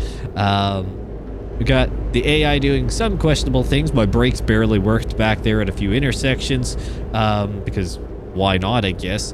The way station stuff now on the gameplay, because I can't find it unless if I'm just completely blind. It's just a whole to-do. And now we're stuck in traffic. It's brake checking. What's going on with traffic now? That truck seriously struggling to get up this grade? It's like 80 kilometers an hour and we're doing 50. Not a clue. Not a clue at all. Oh well, I really hope we can get onto the... I mean, we've kind of been going on and off of kind of the more highway infrastructure here. The roads just keep going down to single lane and then go to, you know, their 4-lane roads total. I guess 2-lane, 4-lane. We keep going back and forth. Really like it to just so we can keep cruising, but anyways, I'm gonna try and stop complaining. Sometimes this game is really fun, but when you get some things like that, the way station thing is just... I didn't think... They were always kind of a bit of a nuisance at times. Again, required, but a bit of a nuisance. Now, they're just straight up hassle with the settings I have, so that you don't get, you know, recommended action pop-ups basically in the game all the time, for no reason whatsoever. I wish there was more granular control. If the widget-based system, in theory, should have full granular control on what elements you want, right? Am I wrong for that? I feel like the widget system and the way the notifications go, you should have more customization. A lot of games do it where you can customize, you know, what type of notification you receive. And I mean, even something as simple as outside of games, something that, like, if you have multiple different types of messaging, look at how pretty much all notification settings in apps or different websites or mailing lists, how that all works. You can generally choose if you want promotional, do you want this, do you want that? Why don't you do the same here in ETS2? Pretty easy probably to filter that out, unless if it's been not tagged correctly in the back end. In theory, you should be able to customize the little tips and in the general messages, or have, say, always allow the, you know, way station notifications, or the fuel pop-up, for example, message, so you know how much you're refueling. That kind of stuff would be nice to have all the time, regardless of settings. Maybe over time. Maybe over time. SES Software, if you're listening, there's my feedback. I'm going to move on so it's not just a full-on rant for this entire episode, because no one wants to hear that. They're important topics to talk about, and I'm going to be honest fully through, right? That's how I am here. Many of you know that. Some of you don't like it. Some of you appreciate it. I think most of you appreciate it. Regardless, we're here. We're cruising on the highway now. I'm making good time with some decent speed, shall we say. We're going to keep up the speed here to cover, because we're also running a little bit up against the clock. I think just about 13 and a half hours in-game time of this leg. We're going to try and make up some time so then we don't have to deal with the hour clock as well. All right, so let's talk a bit more about ETS2 and some of the different features coming up. And one of the biggest ones I wanted to talk about that I brushed on a couple times over the last episode or two is project coaches. And the reason why I bring it up today is that we recently had another little blog post talking about the coaches integration with existing DLCs and future DLCs as well, and what we can kind of expect with the whole expansion, and mainly with the different bus depots and bus stops that have been occurred or that are going to be included along the way. So project coaches technically has been a concept for a while because it was originally thought out to be included with the original ETS2 release. Coach buses were a concept for it, never fully came through, but that's why there were prefab areas initially conceptualized in a lot of the base game, but it got kind of put on the side because ETS2 taking off in the more trucking logistics and definitely held a lot more weight. And they're all exiting then. Okay, perfect. It took a lot more weight and priority, so then DLCs that came after that, like Italia, Road to the Baltic or the Black Sea and so on, I do believe, they really didn't have a whole lot of bus infrastructure, if I remember correctly from the blog post, or if not, they were pretty small and just generic kind of bus stations across most of the same regions because there weren't too many customized assets in those DLCs. It's just the way they were. And so when it came to them bringing back project coaches, or actually just truly creating project coaches for what it is now, and how different it would be, even the existing bus terminal, shall we say, around the ETS2 map need to be reworked. The only exception to that is maybe a handful in, say, the Nordic Horizon ones are probably pretty good to go, and maybe some in the Greece DLC are okay. Otherwise, a bulk of the work for project coaches has been revitalizing the maps, or simply integrating bus stations and stops into the map, because the whole goal is for project coaches to have a vast bus network throughout the entire ETS2 map, regardless of whatever DLCs you may own. You may just have the base game. You may own all the DLCs like myself, or you may be a person that only have a few different areas. You shouldn't be excluded from exploring and using project coaches just because you don't own all the map DLCs. That's SCS Software's point of view, and I really appreciate that one. So they are having to do a lot of work to take what we're seeing with this delivery and how large of area the ETS2 map truly is now. They're having to go through and fully update it, bringing new life to a lot of regions as well. So as far as I know, it's not just some areas getting bus stations slapped into it. They are also truly getting a bit of a rework to make sure that everything is good to go and integrated better, because you can't just put, say, a brand new bus station in an area that's in a pretty old map DLC without the surrounding area of it looking very old and outdated. So SCS Software is having to do just a little bit of work to try and make sure that everything stays, nice and uniform, or a little bit more discreet, shall we say, in terms of the blending of it between old and new. So we're going to get a little bit of reworked areas, even if it's a little bit more isolated or localized in the Project Coaches DLC, which is great. And that's what I'm looking forward to. It's going to be not just a whole new module and avenue for ETS2 in a different direction for it to take. It is truly a benefit for us trucking players as well, because the maps are getting updated regardless of using project coaches or not, as far as I know. At least in some key areas, the map changes are going to apply regardless if you own the DLC or not. Because if you don't own the DLCs, you just can't use the bus feature, and that's the main point of it. But the map side of things, you're going to see, and it has to exist for both games, I guess, on how that's going to work, or both modules. Again, not fully sure how the buses are going to integrate into the ETS2 game overall. Is it like the Driving Academy, where it is something separate launched from the start menu and you have fully separate saves? Or is it going to be something that you can fully integrate in with your trucking career as well? Again, not something I am aware of yet, and I've talked about it a little bit before, what my thoughts are. I'd love to see it fully integrated. I understand, though, at the same time, if that's not possible. Again, just hoping for the best on that front. But Project Coaches definitely is a lot of work. It is a lot of work on the map side, a lot of work on the gameplay side, and the vehicle side is looking pretty impressive as well. So very, very excited for the release of Project Coaches at some point in the future here for ETS2. It is going to be a monumental addition to the game. However it ends up integrating and looks, well, I guess it's only time will tell on that one.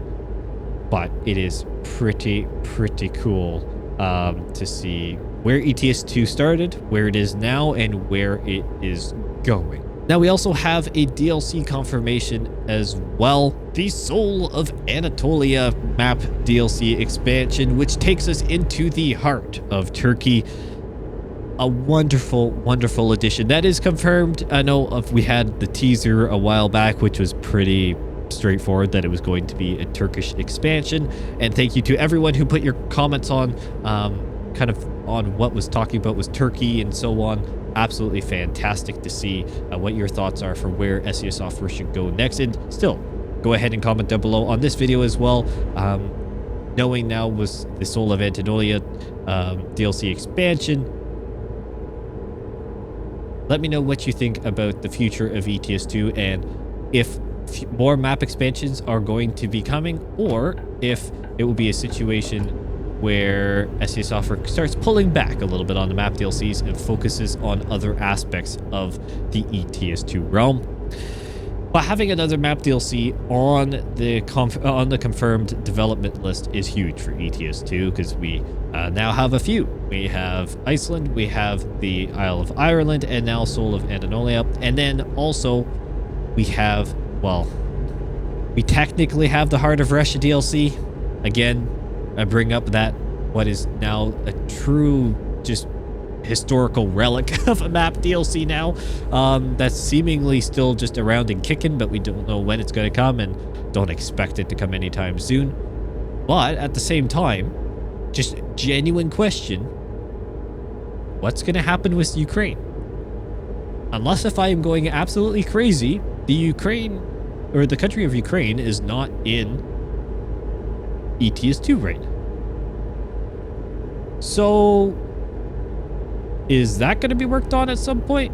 Or is SES Software waiting for said real-world events to be kind of over with because they can't get people into the country safely? Now, that would make sense, but at the same time, I know they do a lot of work with imaging, but on that same sense, what is the imaging going to be like in terms of relevancy? We're talking pre-conflict? Or are we talking post-conflict? Which way are they going to want to build that area? Are we ever going to get it? I don't know. How far into Russia is SES Software eventually going to expand? Or are they going to go somewhere else? Or is that pretty much it for the ETS2 map as we know it right now? And we have to wait quite a while for something else to come up. So many great questions, and I want to know your thoughts down below. But regardless, with Turkey, great to have a proper Heart of Turkey DLC, basically. One that is going to unlock a beautiful region, a region that we have a little bit of a taste of right now, but crossing over the bridge quite literally and getting into what is truly the heart of the country, pushing further east, which is great, which is absolutely great. And we'll see what kind of reworks we get leading up to that as well, through some older areas too in that region, or a little bit at least. I'm sure we'll get some reworks confirmed soon on that one. So there's a lot of rework still going on then for ETS2, from UK to other areas as well. That is definitely going to be an interesting one to see how things progress. I'm excited to have another area at the end of the day, and when that gets released, the Turkey to Iceland long haul is going to be probably the longest one for maybe the foreseeable future. It depends on where SEA Software decides to expand, if they decide to continue expanding in certain directions, but they are pretty much waterlocked on one side now. So it's really only expanding east and I guess a little bit south if they wanted to technically, but they have to kind of go through around Turkey anyways. Again, there's a lot of logistics quite literally in figuring out which direction they're going to go and what's the best way to approach it. But they've got an ocean on one side that's pretty much hampering a lot of their opportunity, and some, well, shall we say, politically uneasy areas to navigate in terms of doing a global game on the east side now. So that's an interesting one. Something that I think most of us would just rather not have to be in the equation. But it is completely valid to be in the equation, especially from a company perspective for SEA Software. They have a reputation on the line, and there are going to be some things and values that they decide to maintain. And I personally respect them for that. Some will have different opinions, and that's perfectly fine. But it is definitely an interesting challenge now with some of the regions that ETS2 could potentially explore into. Let's just put it that way. There are some areas where you have to try and distinguish between the political side and some of the... What in the world just happened? Did I just drift to the left and hit the barrier? I must have. And now I need to visit service. I don't even know how much damage I've got. It didn't completely stall the truck. We're fine. We're gonna keep rolling with it. I think there's a service station at our rest stop. If not, we'll next episode we'll then hit up a service station, unless if this thing starts dying on us. I have no idea what happened. I just went to look at my mirror and I had the wheel straight and I was then up against the barrier. So unless if I wasn't fully straight to begin with, I don't even know at this point. This whole episode has been a bit of everything, my friends. It has been a bit of ranting, some information sharing, questionable head movements, weird AI movement, bad brakes, just me being a crazy prime and driving on the shoulder because I am used to having dotted lines distinguishing lanes, and having a solid white line on the edge, not the opposite. It has just been an episode. Hopefully you're enjoying. And for those watching the movie, well, this is going to wake you up, my friends. If you're watching this whole thing, whatever this marathon of a movie is going to end up being in terms of length, I commend you greatly for your patience, but also have fun watching back some of this, because I'm sure it's going to be pretty entertaining to see me just lose my mind at the AI one way or another. Good thing we didn't actually fully wreck there, because that would have been bad. I don't know where it would have taken us. Probably just up here, because we're going into Jokoping, or Jokoping, whatever. I can't remember the name of it. I know I've been corrected probably a billion times on it, but can't remember. It's been a while. There is actually a service station up here. Nah, well, we're fine. I don't think we have that much damage. It's just saying visit service, but I mean, it says it's recommending to the nearest, but I think we're probably fine. I don't think it's that bad. It's still running fine. It's not doing the stalling out. So these Volvos are built tough. They're fine. It's a high quality truck. I think it can withstand a bit of a barrier scrape. That's ultimately what it was. I feel like the service message is maybe a little bit overkill. I didn't think it was that bad of a hit. But it looks like we're getting off this road here, and we'll be starting to make our way across. Nice to be on some of these bigger roads, even if it does become a little bit more monotonous. It is going to be a lot of highway driving now, my friends. The initial part of this delivery where I decided to go on more of the back roads was a purposeful thing to take at least a couple deliveries not on main highway infrastructure. But now we're really getting into the meat and potatoes of the delivery, which does include a lot of just your bog standard highway driving, covering a lot of ground and letting this Volvo go to work, letting it do its thing, and use the highway efficiency of it, which is great. And we're gonna get over here. Here we go. So keep that in mind as we go across some of these next areas. I did try to have some different options for us, but at the end of the day, it's pretty highway heavy. It just is the way it is. That's the infrastructure we've got around here, and we kind of just have to go with it. But that's okay. That is perfectly fine. And we're just going to kind of let the cruising happen as we go. And so over the next few episodes then, as I said, I'm going to try and get some of these out a little bit faster, so then 1.59 can come along and not cause any issues or heartbreak, because it would truly be heartbreak at this point if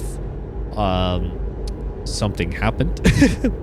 Because if it updated, or if I went into the beta and lost it, I would have to try and find a different delivery that basically goes to our general destination and reset all the navigation points that I have predefined set up. Not an ideal situation. I mean, I'll do it if I have to, but I'd appreciate avoiding that. And I think for the sake of this series, and mainly then for what potentially could be a Louisiana DLC release on the 8th, or not Illinois. Why am I saying Louisiana? Oh my goodness me. Illinois DLC release on the ATS side of things with 1.59. Everything's pointing towards that. I want to make sure things are wrapped up here as this longest series, and I don't want it dragging on too long. It is a massive series. That is true. I want to make sure all the episodes can get out, and then we'll drop the movie afterwards, and everyone can enjoy it from there. Would it have been great to be able to keep a more consistent block of time out? Yes. Did I want to do this earlier, but had other things in life happen, as I explained in previous episodes? Yes. I would have loved to have it either wrapped up by now or near finishing, but life happens and you've got to kind of roll with the punches. So we're going to just kind of get some extra content out to you guys a little bit faster, as I don't think many of you will argue with that one. And in that way, we can integrate some American Truck Simulator back in as well, get some other content rolling too, and some of the different things that were supposed to launch a while ago. We're going to get over here. Some of the different things that were supposed to launch a while ago, we're going to get them fully up and running, which is exciting, and then go from there. But we're going to try and get this at least a few more episodes out a little bit faster, at least over this week, and then see where it goes from there. Maybe it'll be say 2 to 3, whatever, this week, probably about 3, and then we'll see where that kind of leaves us, right? It'll be then one kind of, in theory, if I'm able to do 3 this week, should have like 1 to 2 left, depending on how the routes actually end up being situated, and we'll just see how it goes. We'll just honestly see how it goes. and go from there. And hopefully then we can get, I can get the movie wrapped up and stuff like that, and we can be prepared for the ATS side of things and the 1.59 open beta here with ETS2 exploring the Benelux region, which I'm really excited to do.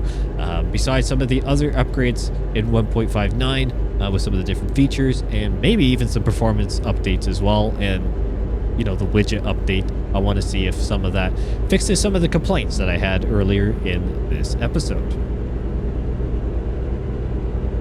Scenery looking really nice through here. Obviously, kind of, I guess now we're moving more into what was the Scandinavia rework project, more than the Nordic Horizons DLC. But we're kind of in the, well, we've been passing through, and the fact that 2.5 episodes of this whole series was done in the Nordic Horizons DLC is pretty impressive, my friends.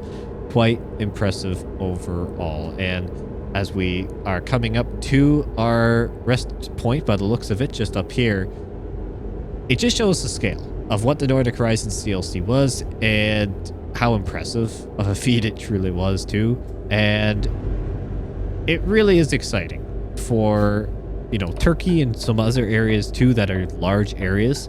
Just the potential for detail in those regions is so extraordinary.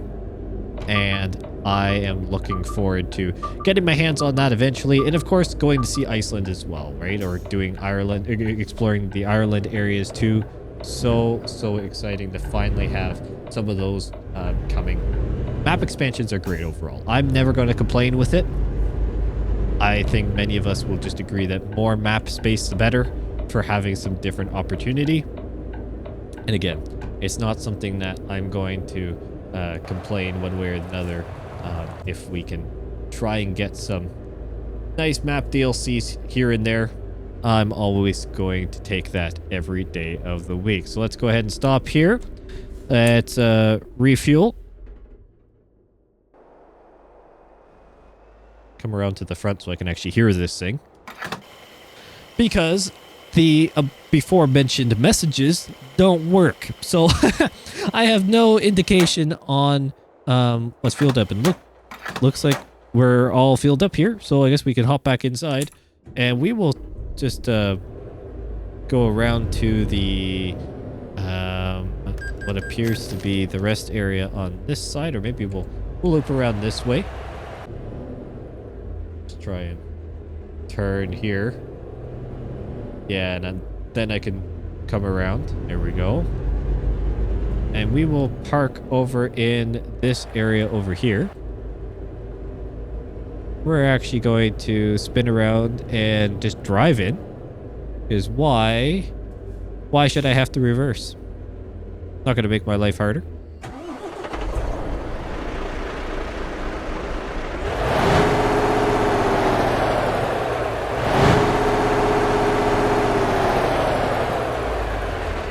All right, let's get on the road. Hopefully everyone's doing well. I certainly am.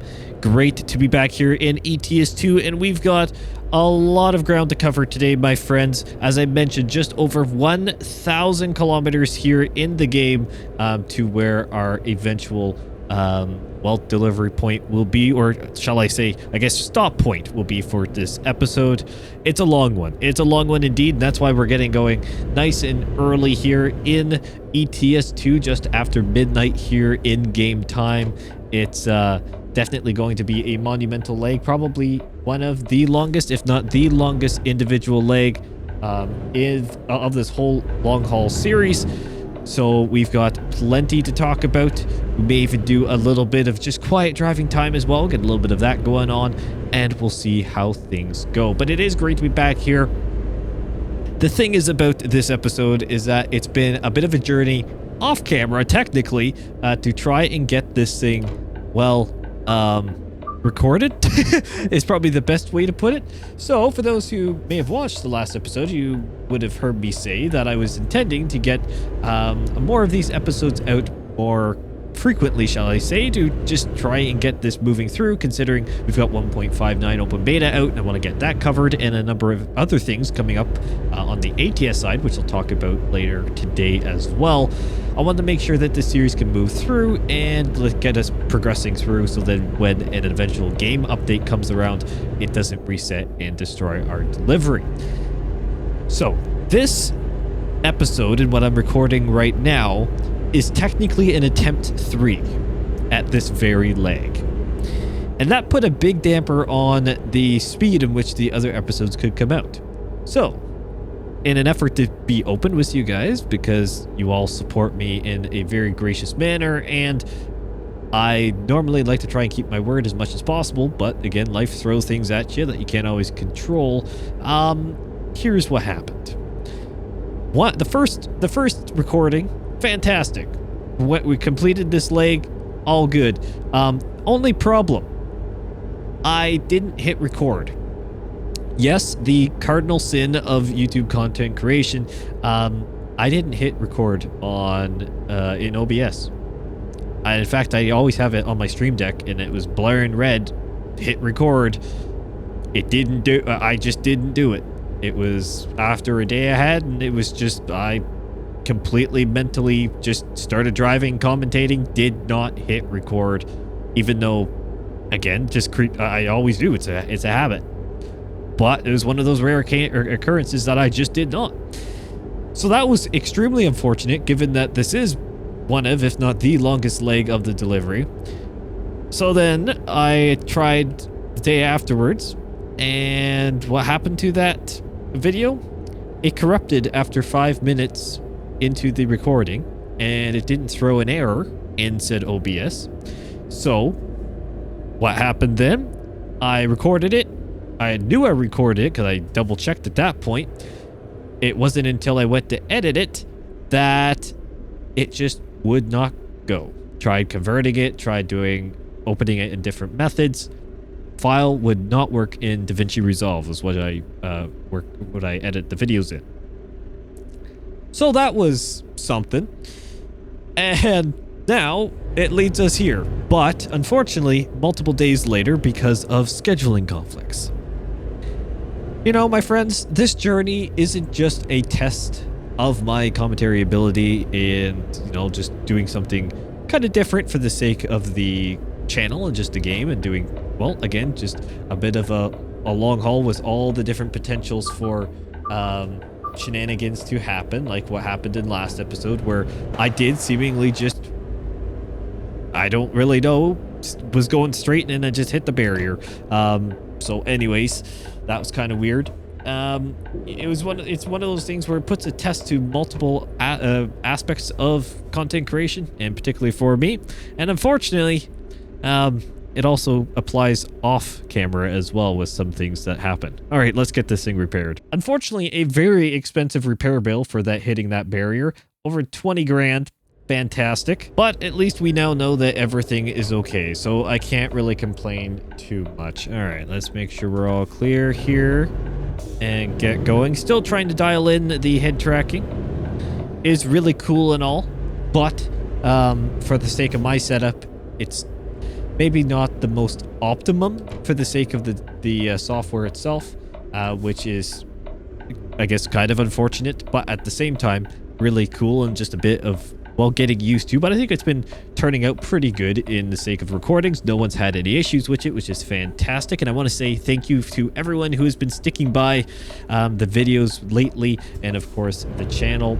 Hugely appreciate the support, especially through these times where, well, I've got a lot of changes on the go and just trying to get everything a little bit more stabilized for myself. I do appreciate as the head tracking decides to send it to the right hand side for no apparent reason. It is really humbling for me to see, but I also know this community very well now, and to all the new people that continue to join the Prime Simulation community, welcome and thank you. All right, let's finally get back on the road, and hopefully we can have a nice smooth delivery. Knock on, I guess, the plastic of this dash. Let's hope that we can just have a little bit more of a smooth sailing delivery here given the before mentioned challenges I've had trying to get this thing well recorded itself. Let's merge onto the highway. Everything's looking nice and clear, which is fantastic. And let's talk a little bit more about ETS2. And so between the last episode and now, we haven't really had a whole lot of significant news. Obviously, we have 1.59 open beta out and around with the Benelux rework. That is something that I want to be doing coverage on very, very soon. Again, I can't update my game until we complete this series, but that will happen. So it may be slightly delayed by 1.59 first look, but it will come. It will come, my friends. It's just the way of the game. I had to try and choose when I was going to do this series, and there were a couple other things that I've mentioned before that set things back. The pros and cons of not being a full-time content creator. Again, I can go on about that for a lot of time. I know many of you just love the content whenever I can put it out, and I'm not going to try and force it at the end of the day. Many of you will know that that is my philosophy. I record things when I have the energy to do it and when I can truly enjoy making the content. I always enjoy it, don't get me wrong, but in life there are days that you just may be more tired, and I'm not going to try and fake, shall we say, the energy levels or so on to just try and get a video done. I don't believe that's correct. I think many of you would notice that, and it would just translate across in videos anyways, where realistically I'm not as well-rounded with things, maybe, and it's just, it can just become a lot. And this series is already a decent amount to try and get a handle on, especially on the commentary side.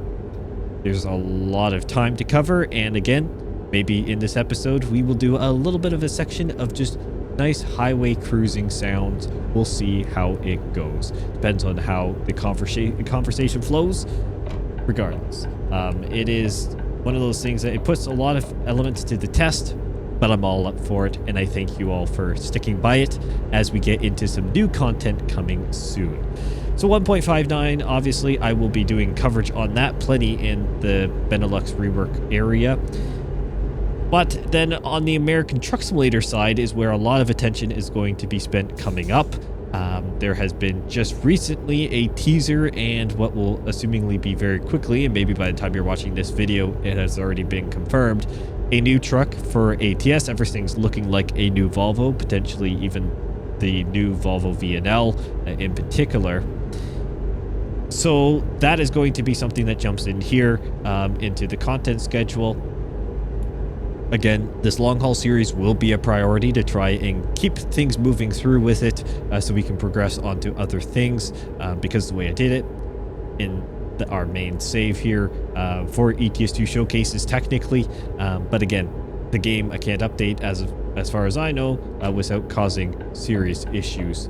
And we've got to get through into a toll gate, but the car there was not my friend. But maybe we won't take the automatic route. We'll go over this way and try and get here. That's fantastic. We'll get into this lane and we'll use the pay route so I don't cut off another truck. I'd love to use the express route, but we'll do it the old-fashioned way.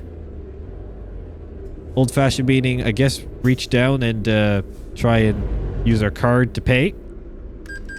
There we go. We just paid because we don't have any pop-ups, and there we go. That's another thing we'll talk about today. Anyways, there's a number of things on the ATS side, including the Illinois DLC that's seemingly getting very close to release.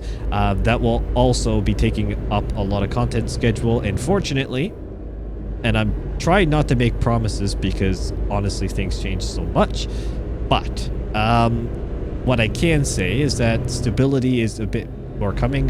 For those who didn't watch previous episode, I had a career change outside of YouTube, and so that has been a significant adjustment, a very positive adjustment.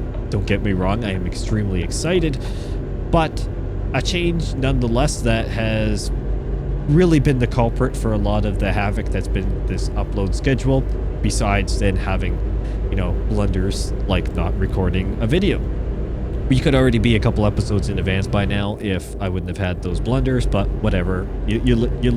I digress. We move on. Those big changes have occurred, and again, there's more stability now. In the coming weeks, that stability will start to kind of become more foundational, and then I can just kind of move on and build everything else around that, really, which is really exciting. It's exciting to finally have that, well, kind of outlined for myself, and have something that I can kind of be more measured with. It's been a challenge, definitely, with the little bit of fluctuation that's been in schedules, but that is appearing to start to diminish now as of the plan, I guess. And you know what? I'm excited. I'm really excited for what the future holds on that front, and also here with the channel now that things can start to potentially go back to normal. Again, there's a number of things that are supposed to be released by now. They're not in terms of the channel side of things. Capacity is always a problem, but it's a problem that I'm happy to have in the sense that, you know what? I'm enjoying what I'm doing here. That's at the end of the day, that's all that matters. I enjoy what I do here around the channel, and whenever things come out, I know you will support it, and I thank you all so much for that. Anyways, back to ETS2 in this long-winded rant. Besides 1.59, I want to talk a little bit about potential future trucks. So there was already a lot of talk about the rigid trucks that SES Software had technically confirmed would be coming to the game at some point, but we haven't really heard any new updates on that from what I know. Unless if you've heard something, please comment down below and enlighten me. Rigid trucks have kind of just been chilling in the background, I guess. Not a whole lot of extra word on it. I believe they teased it in some live streams quite a while ago, and then that was just kind of that. When are they going to make their way into the game? That'd be fantastic to know. Also, we've had a little bit of a drought of, you know, some different brands and so on. Are we going to get updated or reworked Mercedes trucks? A number of others as well that, you know, it'd be nice to have some new models, or just different models even, besides the rigid trucks. Now, of course, we're getting coach buses eventually with project coaches, which is fantastic. But for the core trucking community, it's, you know, it hasn't been too much recently. So I guess other than, you know, even the Iveco S-Way updates, the Scania updates recently, and some other updates, and, well, gee, I guess just that's about it. Some other Volvo updates, you know, we haven't had a ton. Recently. So I want to know what your thoughts are on the potential of upcoming trucks for the game. Are we just banking on rigid trucks at this point to be the, well, kind of, shall I say, savior of the truck drought? Or can we expect to see another rework sooner than later?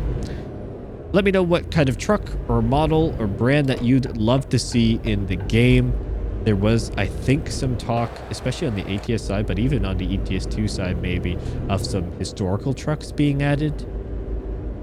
Let me know, again, your thoughts on that one, and what you think is more possible for entering the game sooner than later. And I bring that up just because of the ATS side of things, where we had a bit of a drought on the truck front, but we then have this new Volvo. And the thing on the ATS side, which I'll talk about in ATS specific episodes, but I will talk about it here because we've got the time. The big question is, what's happening with Peterbilt? SES Software, I'm trusting that they have some form of plan in place, and I'm sure they're wanting to get Peterbilt trucks back into the game, or updated, or whatever it may be. I guess they're still in the game, but whatever. New versions of trucks, or reworked at least. But what's going on? I'm always happy to see that we're getting new trucks, even if they're existing trucks that we've even had, you know, updates and new new versions of them come in within recent years, it's great to have another brand new update. I'm never going to complain at all. So happy about that. However, there is an aspect of, expanding brands or just expanding the catalog for other brands too that aren't just the same ones that we generally get updates for. Freightliner and Volvo have been getting plenty of updates in ATS, which is great. I love that. Same with, we've had some international, we've had a little bit of Mac introduction there. Kenworth even we've had with the T680, but what's happening with Peterbilt? You know what? It's a very valid question at this point, and it's one that much of the community now is getting to the point of, are we ever going to get another Peterbilt sooner than later? And what's the holdup? I understand there's probably a lot of legal work. Now, from the outsider perspective, it's also pretty interesting because it seems like SES Software has a great relationship with PACCAR Group, namely all the PACCAR trucks between, well, I guess DAF over here in ETS2 and then Kenworth in ATS. They've been getting updates. They've had different packs. They've had new trucks, I guess technically.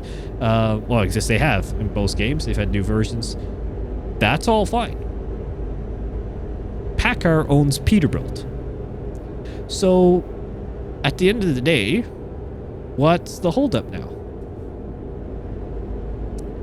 Now they are different. They are, even though they're owned by PACCAR Group, it does not mean I fully understand that just because they have a great relationship with PACCAR means that they're automatically going to have a great relationship with Peterbilt. I doubt it is anything in a sense of a bad relationship, more than just maybe different legal processes for copyright, negotiations. There could be so many elements to this that could slow down a process. For all we know, they could have a couple trucks designed and ready for the game, but they're awaiting final sign-off from Peterbilt, for example. I really don't know. Either way, it is great to see that there is a new truck coming. Seems like it's the VNL. I'd like to see even the VNR come in. I know the VNL is for the long range, hence the L in that, and an R for the regional. Nice. I'd really like to see the VNR come in. I think that would be a great addition as well. Maybe we will get it. Again, I'm recording this not knowing details. I'd love to get some details, and I will be definitely sharing that when I do get them. Either way, it's one of those things that here for ETS2, then it's what's the next direction? Is it just rigid trucks that we're banking on across multiple brands, or are we looking for new truck models within the existing company span that is in the game? Further tuning packs, updated tuning packs, reworks. Honestly, I don't think I'd really complain with pretty much anything for ETS2. I love that some of the trucks have been getting updates, or new features added, like the Scania the Super, for example. But realistically, I'd love to see some of the brand new models come in. Different ones, especially for example, Mercedes, what's going on there. There's a number of them that could be updated regardless of the historical trucks. It'd be great to see those options expand, but I guess we'll have to wait and see how that goes. Now, it was great to see everyone's feedback, and thank you for everyone who gave their thoughts on the whole UI upgrade, I guess, or rework that has happened with 1.58 with the root advisor, and giving your thoughts even on what's happening with 1.59, and my frustrations that I had in last episode, which kind of caused some other things, which was the fact that going into a weigh station, I had no indication on if I actually needed to stop or not. And thank you to everyone who rightfully pointed out that in ETS2, there is no weigh station indicator like in ATS. And that is actually something, admittedly, I didn't correlate. I always just assumed there was somewhere on the dash, and admittedly, I just kind of, again, assumed that that was the case. And in the past, when it would pop up saying you need to do a way station stop, that was just what I took it as, and I didn't look too hard in the truck thinking that there was actually one there. But there isn't. So that's why I couldn't find it, and that explains that. But then when it comes to, well, then just the whole UI side of things, where I have no option at all to kind of more fine-tunedly select my pop-ups. Many of you do agree that although the widget-based system has a lot of potential, I don't think it was maybe fully thought through with the, shall we say, blend between existing players and new players. I think new players, you just get used to whatever it is. Eventually, they'd probably share similar frustrations, but realistically, they'd be probably fine. But it's the existing players like myself, who are very experienced in the games, that want to fine-tune the different abilities for notifications without potentially going into the developer console, which I have not touched, and I'm not going to try to, because I don't want to mess up anything else. It's one of those things that I don't know if it was fully fledged through with the widget-based system. If you're going to go widget, you might as well go full widget and customization, and especially with something like the notifications in the game. There realistically shouldn't be much of an issue with choosing which notifications get sent or get not, or are not sent. That is fairly rudimentary in code to just say yes or no for activating this, especially in a game like this with all the options and customizations that already exist. I feel like that wouldn't be too much of a stretch, nor add too much of a load in the back end to just have as an option. The ability to allow fuel messages, rest messages, and way station messages, damage pop-ups, whatever, those essentials, without impacting the, I don't know,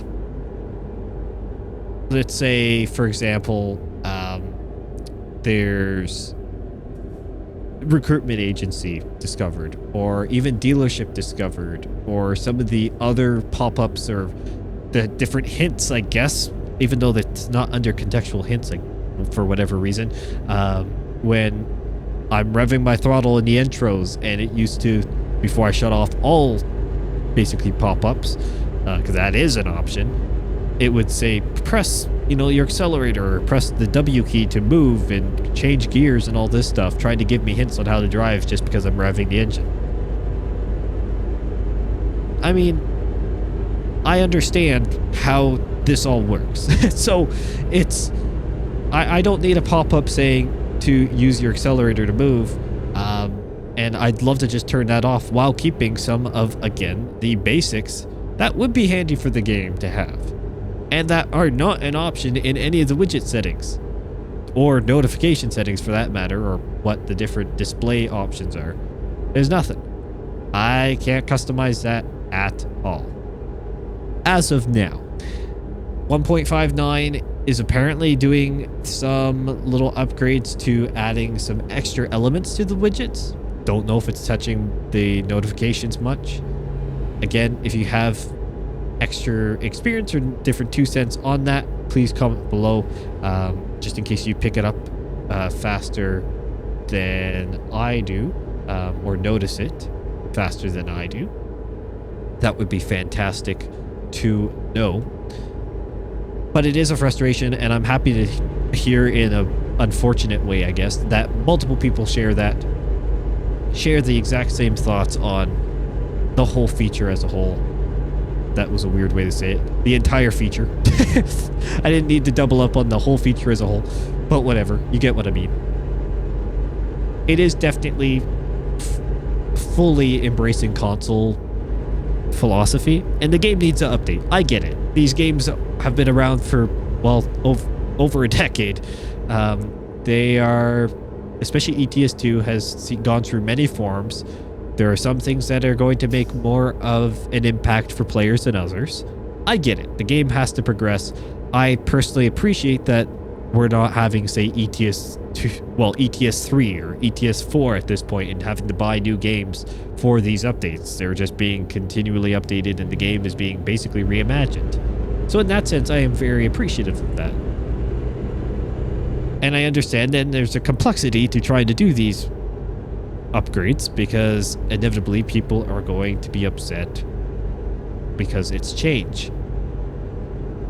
However, for something like UI, a pivotal point in the game because, or at least a crucial one at least, because you interact with it all the time. Many games, when they do a new upgrade to a UI, will leave the option to enable legacy. So people have the option to, for even a shorter term, to get used to an old way. Now, when it came to the main menu reworks and stuff like that, there were different features being added where I understand SES Software could not really easily keep a legacy option because there were new options and so on that needed new UI, and that was just going to be the version of the game that it works with. There was not going to be, you know, a certain option that existed in the old UI, and they didn't want to update both. I fully understand that. However, the root advisor, did that in the widget-based system have to right away come in as a full-fledged change with no legacy option? I feel like that one was maybe an overstep. And I don't try to be too critical of SES Software just because they normally do a fantastic job. But I will be critical of them when I do believe they should be criticized.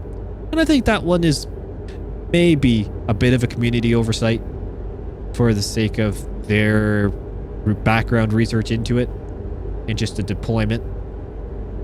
The root advisor, at least in the 1.58 update, the widget system was the new feature of that.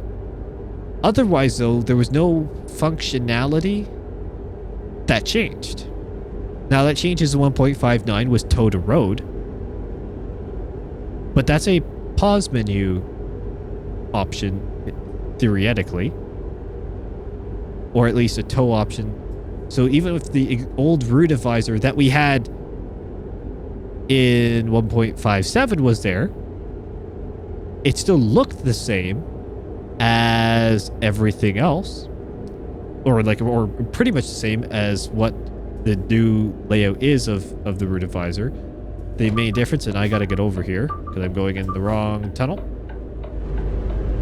Here we go. The main difference is pretty simple. You can now separate out the root advisor and the function keys work differently. That's the difference. At least, again, on my view, plus the pause screen now has more elements on it. But the design didn't change. And same with the tow to road thing. Like, it's where it is in the option for all the pop-up for different services. That, I don't think has actually changed in terms of, say, 1.57 and till now. It's just a new option in that bar. So did root advisor really have to be a mandatory change, or could they have put it to a historic, or left a legacy version of it for at least a couple updates to give people time while they get feedback on the new system? I think many of you would agree that I think a legacy could have fully worked with that because of the lack of unique features that came in with the widget-based system. But that wasn't what happened. And I don't believe there's any way to get the legacy one back. So we are stuck with the new widget-based system, and it does seem like SES Software is paying a very close attention to this, just because of the amount of community feedback they got from it. Feedback meaning criticism. It was very, very, very clear that the community. Oh, where is the camera looking now? My goodness me. There we go. It figured itself out. I was looking on the exterior view at a different monitor and it stuck and did not like it. Oh, we actually got to get over here a bit farther. Okay, we got to stay interior there, Prime, because it does not like the exterior view when turning your head. Good to know. Yeah, it's a difficult one. That's for sure. I just feel 100% it was an overstep, I think, to have it fully implemented with widgets without any option of legacy for the root advisor. It is such an important part for so many players that just removing it, I do have to exit here, right? I think. Yep, I do. Good. It's such an important part for so many players that it was just inevitable that they were going to get criticized. And the fact that they are, and what I was getting to, the fact that they are listening and doing updates like in 1.59, adding some different bars back into above the root advisor with the map so you can get some extra details faster. It's a positive direction that they are moving in, that's for sure, with that. The fact that they are open to feedback and willing to make changes and accepting that potentially there was a mistake in the approach. I respect that fully, and that makes me excited then for what the future of the UI can be. Now, kind of talking in a bit with consoles. I'm going to be honest with you. I don't own a Xbox or PlayStation. And I've always been more of a PC gamer, just personally. It's mainly just because that's what I had available and what I kind of stuck with. Not saying anything against consoles, but that's just the nature of the beast. So my question to you is, when ATS and ETS2 release onto a console, or the consoles itself, PS5 and Xbox, should I try and cover the games right away on that? Or do I basically see what others do who actually already have consoles and see if the game is any form of different to the PC version, which I'm really looking like at this point it's not, and just kind of leave it? Comment down below your thoughts on that. I know I've got many tutorials in the pipeline. Believe it or not, in the midst of everything going on, I do actually have some other tutorials, including updated or at least ultra basic beginner guides that are like worked through a little bit here and just need final recording elements to it. So a lot of those should translate to consoles. Just if you're using whether you're using a wheel on a console or you're using the controller, regardless, most of the functionality should be pretty similar in the game. So it's more just, is it worth it to go out of my way and get a console to showcase the games if I'm unsure if the games are actually any different functionally than the PC version? And considering the upgrades the PC version has had recently, as we all know, and everything, including messaging, is being pushed towards consoles for the sake of a unified console game or deployment, so then the game is the same, I guess, across consoles and PC, so updates get pushed at a similar point and everything is in unison, then I guess my question is, what's the point? If I'm not going to get if I'm not going to really use the console much, is it worth it? I think that's a fair question, but I want to know your feedback. I genuinely want to know your feedback on if you'd like to see console gameplay of ATS or ETS2 just because it's on console, or would you rather just see me do whatever version of the game is best for my situation, assuming that the two versions aren't different in a dramatic fashion? From the messaging we're getting so far, I really can't believe that the games are going to be that different. SES Software is trying their best seemingly to make the game on the PC side as console friendly as possible, hence all these UI changes. So then it's optimized for the consoles, and then the same updates go across all the different platforms with very little differencing, I guess, between in the back end. That's the messaging we're getting, at least seemingly. So, yeah, I'm kind of on the fence on if it'd be worth it or not, to be honest with you. But again, for the third time, I want to know your thoughts. So comment down below what you think, and I will definitely consider one way or the other. Likely, and I know this is going to probably spark debate, if I were, I'd probably go PlayStation. Say what you want. I think Sony is Sony's figured it out a little bit more than Microsoft at this point, my friends. Just saying. Just saying. There's been a lot of things with Xbox recently that I'm not too sure about. So take that and let me know what you think, and we'll see whenever the consoles do eventually release, whenever that may be. We'll cross that bridge when we get to it. Well, we're seemingly making pretty good progress. I know I have been speeding along pretty good, so that is fair. I am Prime Simulation at the end of the day, so I do like to have a little bit of a heavier foot. That's fair to say. But I think it's good at the same time to have a little bit of a heavier foot on these long deliveries, especially one that is over 1,000 kilometers and, well, about 15 hours, technically, the leg. I'm trying to cut that down a little bit to a more reasonable amount, and I knew this leg was going to be really, really long. Don't get me wrong on that one. I knew it. I knew it full-heartedly that this was going to be a really long leg, but I was banking on the fact that it is all highway, that we'd be able to cover some fairly significant ground. And, well, for example, let's take a look at the map and see, well, look at how far we've gone already. All the way up here to down here, and we're nearing our kind of end point, which I guess is the kind of quad city or tri-city, however they technically name it here.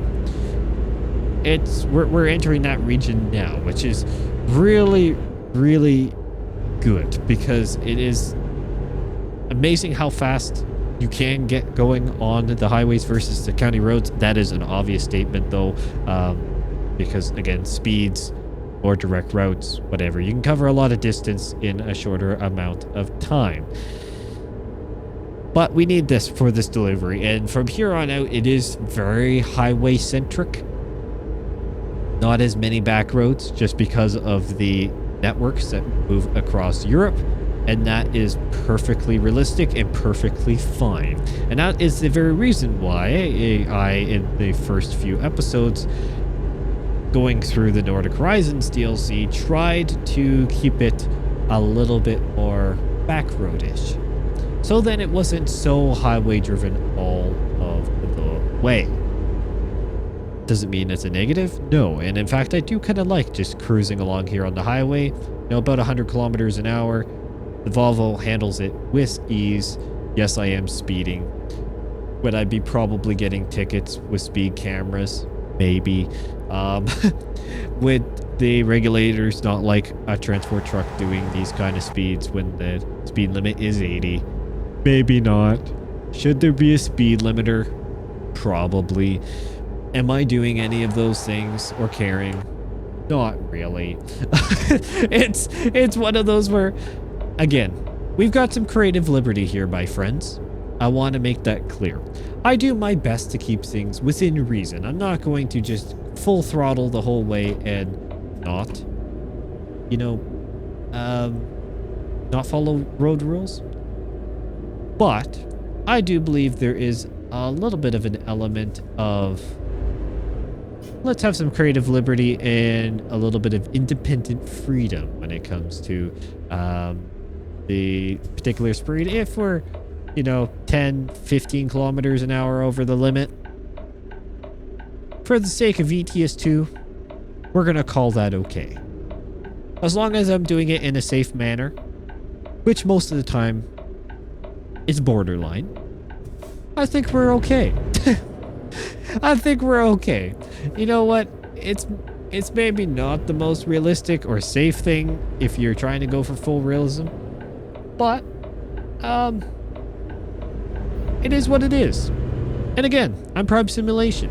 So if I do these little things, all it does is just give a little bit of extra opportunity for things to kind of go wrong. And it's more entertaining for you at the end of the day. So is there any harm done in that? I don't know. Guess it depends on who you ask.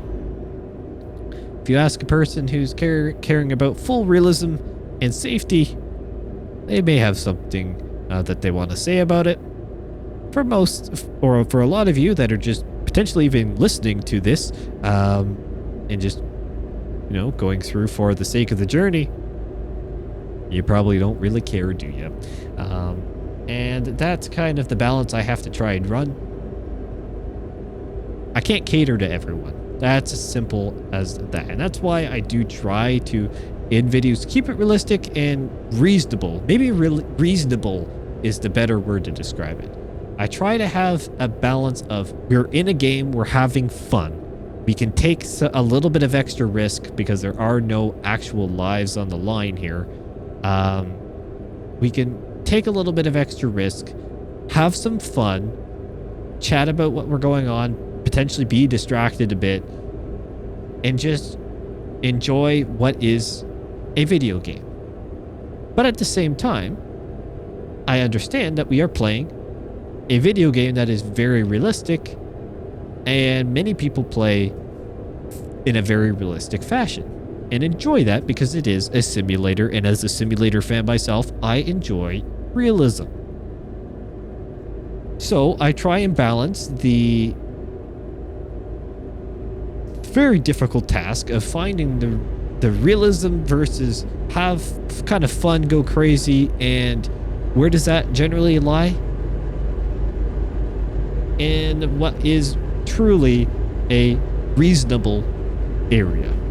There's no real pure definition. It is more of a gray area, shall we say, where some episodes are going to be a little bit more crazy. Some episodes are going to be more straightforward and kind of more like by the books, shall we say. It is what it is. And again, I can't cater to everyone. I do my very best. And I generally try to do that across different episodes, kind of change it up a little bit, depends on the truck or a different delivery or whatever game may be covering. But I also try to do it with the different series that run too, like this long haul. There's going to be plenty of different episodes, the different stages within this series, the different episodes, are going to maybe have a different flavor just depending on what's going on. For example, last episode was pretty much just chaos. I managed to hit a barrier even though my wheel was straight, and not heading towards the barrier when I looked away, and my wheel stayed straight. So I still don't really know to this day what happened. Yeah, it's one of those things that some episodes are going to be chaos, and some, like today, so far, again, knock on the plastic on the dash, that it's been going pretty well. Haven't really had any issues. We repaired the truck. We're in good operating order. We've still got fuel. We're making good time. Honestly, can't really complain too much. We've been able to chat through with some different topics. No, I've been able to kind of keep things flowing to a certain degree. I'd say overall, it's been a pretty good delivery. And it's a nice leg. It's a nice relaxing leg. A leg that we kind of need in the midst of this whole series, because there is going to be chaos. And there already was, and I'm sure there will continue to be chaos in the coming episodes. Because, well, as I've said before, and I'll say again, I am Prime Simulation. And there is no guarantee one way or another that you're going to get a smooth episode, you're going to get a chaotic episode, or you're going to get the AI crashing into me and me going on a big old rampage. It is, it's a little bit of an open book, and that's what I enjoy. And I think you enjoy it as well. I get it. My style to some may seem a little bit interesting. Some would like just to have nothing going on in terms of commentary, and then some want me to talk non-stop the entire time because they're tired of people just posting videos of the truck driving along with music in the background. And that's where I kind of have to agree on that end, in the sense that I've kind of found a bit of a lane. You know, there are other people that do commentary. Are there many other creators that do commentary to this style as frequently as I do it? I'm not too sure about that one. Maybe not as prominent. There definitely are some. And I'm not trying to say that by any means this channel is overly big, but it's still growing pretty quickly despite me not being able to put out as much content as I'd like. And this community is really backing behind these commentary-based videos. So to that, thank you. And also, it kind of proves the point. There is a little bit of a room. There is a bit of room here where I'm not going the full realism mode. I'm not just doing kind of cinematic delivery mode. I kind of do a little bit of everything. It just depends on the episode. And I think that's kind of the specialty bit of Prime Simulation, to be honest with you. It's a really unique opportunity for me just to kind of do my own thing and see how the community reacts. And so far, you all have reacted amazingly and support me every step of the way. And that's why there are new things coming out too for the channel, as I've talked about a little bit in the past, with things being revamped and updated and so on. Things behind the scenes and some things that will become more prominent that give you more opportunity to watch and listen to me, but then also interact within the community, and also just for the channel, things that set it up for better success moving forward, because this is a community now that is quite large, fairly active, and has a lot of opportunity. It's something that I don't take lightly. And when even at this scale of the channel, as of recording this video, it's, you know, it's a large enough community that there's enough management to go on. And there's a responsibility to maintain a certain level to it in that same sense. It's not something that, you know, I'm going to just kind of brush over and say one way or another, but like it is a commitment too. It's a commitment from my end, and of course a commitment on your end in an indirect way to kind of support. You don't have to, but for me, it's a major commitment to make sure that this community stays safe and active, and that's what I'm trying to do. But let's go ahead and fill up this Volvo, and I have to do it from the exterior view so I can actually hear when my truck is full, because the insulation in the cab is so good that I can't tell.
right, let's get rolling. Hopefully everyone's doing well. I certainly am, and what a journey it has been so far, my friends. And of course, we're not quite done, and things can definitely, well, still go wrong here in the seventh and final leg of this long-haul journey. But we're gonna hope.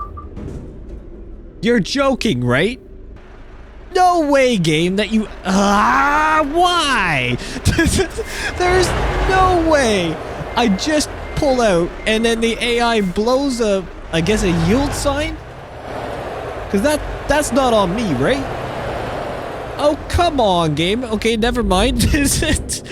I'm just talking about how this could still go wrong, and there you go. The AI does whatever. I don't think that was on me for once, which is actually a bit of a miracle, actually, that it's not. Come on there, game.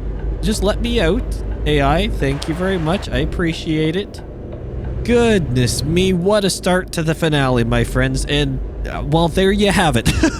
There you have it. I guess that pretty much tells or sums up how this journey has gone. A bunch of highs and lows, and some questionable moments, to say the least. But that is what a hilarious way to start the finale. Right off with a bang with some either...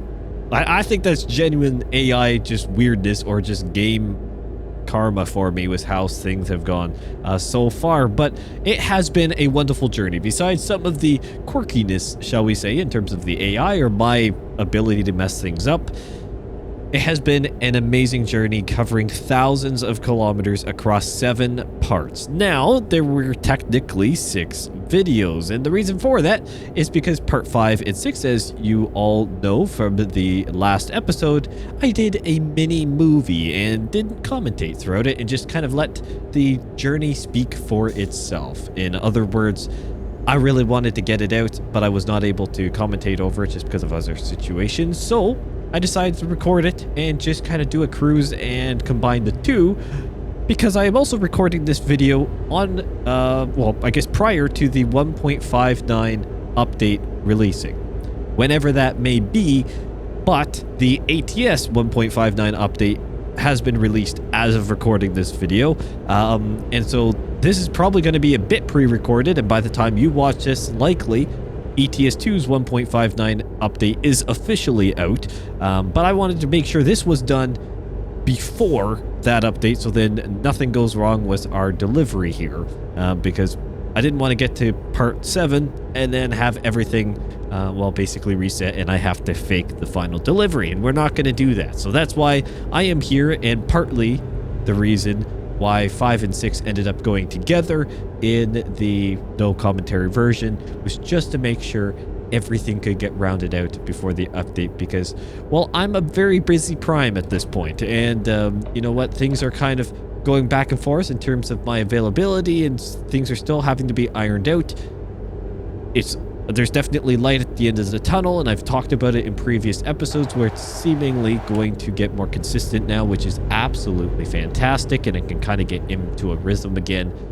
But things still happen, and you sometimes just have to go with it, and that was one of those situations where these updates are coming out.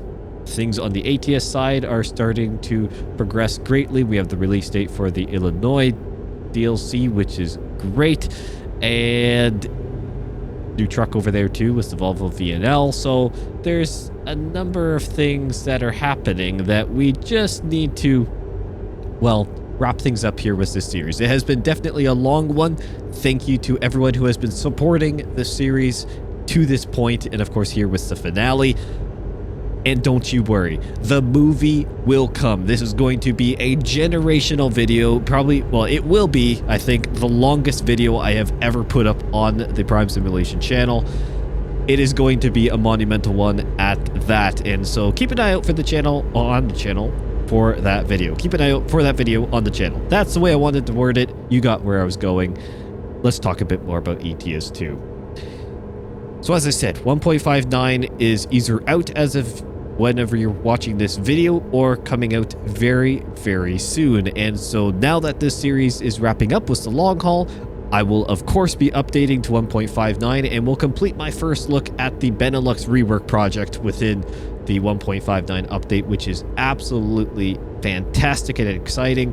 It has been something I've wanted to do since the beta came out, but because of this series and the, I guess, shall we say, unfortunate timing of when this started versus when that beta came out, because I had no idea that was going to happen, well, we kind of got stuck in the middle of it here. But you know what? Again, we roll with the punches and we make do with what we've got. And this is what we have. It has been a fantastic journey and I wouldn't trade it for a single thing. But I am very excited to be able to get back into some of the main updates that we're going into. And of course, ATS as well, diving into some of the new content that will be coming out very shortly for that game. And then of course, there's some other games as well. Some exciting games that I've been sent over by various developers that I'm going to want to check out soon too. So there's a lot of opportunity around here on the channel, and it's just a matter of time until I can get things out in for your enjoyment. So keep an eye out once again around the channel for that content to come. I am very, very excited for what there is to come in the coming months, weeks, and, well, I guess technically years. I want to just recap a little bit on this long haul series, because for those watching the movie, hello. Hopefully you have survived so far through the multiple hours probably that video will be. But for those watching here at the original finale, thank you. Thank you so much for the support throughout this series. The long haul, or the longest delivery possible series for ETS2 or ATS respectively. This being the first one here for ETS2 has definitely been an experiment. I did it as a full experiment on the ATS side of things, and it went over really, really well. And that's why we did it over here. And it has turned out very well as well. It's one of those things that here in ETS2, the delivery was going to be naturally longer because the game is more developed, it's more matured, and the total delivery length obviously has a lot more potential, and that's what we found out here. But starting from in the Nordic Horizons DLC and ending up down here in the Iberia DLC, absolutely fantastic. I mean, it's one of those things that it's just a wonderful cross-continent delivery, really, and so many opportunities, seeing the different, well, quality, shall we say, of the maps as we went across. Some of the areas that have been reworked, some that haven't. Driving through some areas that are reworked as of 1.59, but not in the series. It's very interesting to see how ETS2 has progressed over the years. And in this one series, we've been able to pretty much see that. There are elements of France that were very much cookie cutter and base game. They really haven't been touched. There were other elements, such as, well, where we're at right now, and then of course the Nordic Horizons DLC that has set the bar for what is to come with ETS2 DLCs. The contrast is quite stark, and it's amazing to see, very exciting to see that progression over the number of years, and then imagine what it could be, say, 10 years from now. Overall, I love this series. It will be back for 2027, and the delivery is probably going to be a whole lot longer there too, because depending on what DLCs come out in that point and reworks, well, we're probably going to be in for a nice little treat, but likely going in a different direction across Europe, as I'm mightily speeding here. Likely a different direction across Europe and touching in the UK, likely, given reworks and DLCs that are supposed to be coming out in that general vicinity. When in 2027 the long haul series will be, I don't know. I do not know. But I do want to do more long haul deliveries in general, not to this scale, shall we say.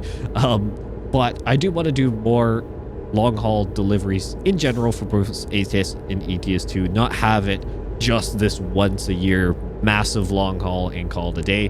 I do want to do some longer deliveries as well and mix them in with some different styles of content as well. So that's all to come. That's all to come. That's a bit on the list of things that I want to start checking off and get back into the rotation. It's going to be really good, really exciting for what's to come. And again, so many different opportunities here on ETS2, and we've been able to see the progression over the last 10 years in this one video in terms of map quality. It's going to be a good next 10 years, I think, for where this game truly progresses to. But we are getting close to our final delivery here, and as I said, it's one of those bittersweet moments in the delivery, especially with this long haul. I found it in the ATS1 as well. It has been a wonderful, wonderful delivery, and here I did a little bit of a mix. I did most of the videos as commentary, which is amazing. I know you all love that style, and that's truly who the Prime Simulation kind of brand is with me. That's what I do. I ramble on in these videos. Many of you enjoy it, some of you may not, but to each their own, I guess. That's my main style, and so we've been running through with that, and it has been turning out, I think, very well.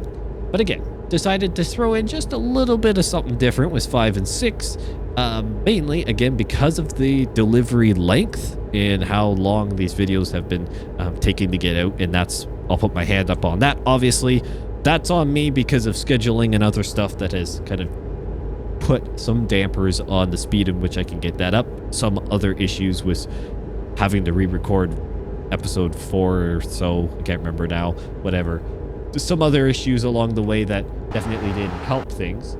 But you know what? When it's all said and done, it's one of those, it's nice to see it wrap up, but at the same time, it's been a wonderful journey, and I'd kind of like to continue it.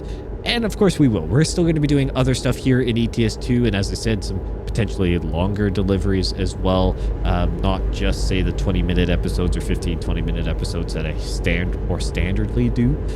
Gonna keep it a little bit more, well, try and keep a good variety. That's where I'm trying to get at. Gonna try and have a decent variety along the way, so then we're not just all smaller deliveries and not all longer deliveries as well. But truly, around the channel, we need to get some different types of videos back out, get back into American Truck Simulator. I've been missing that game greatly over the last, well, quite a while now.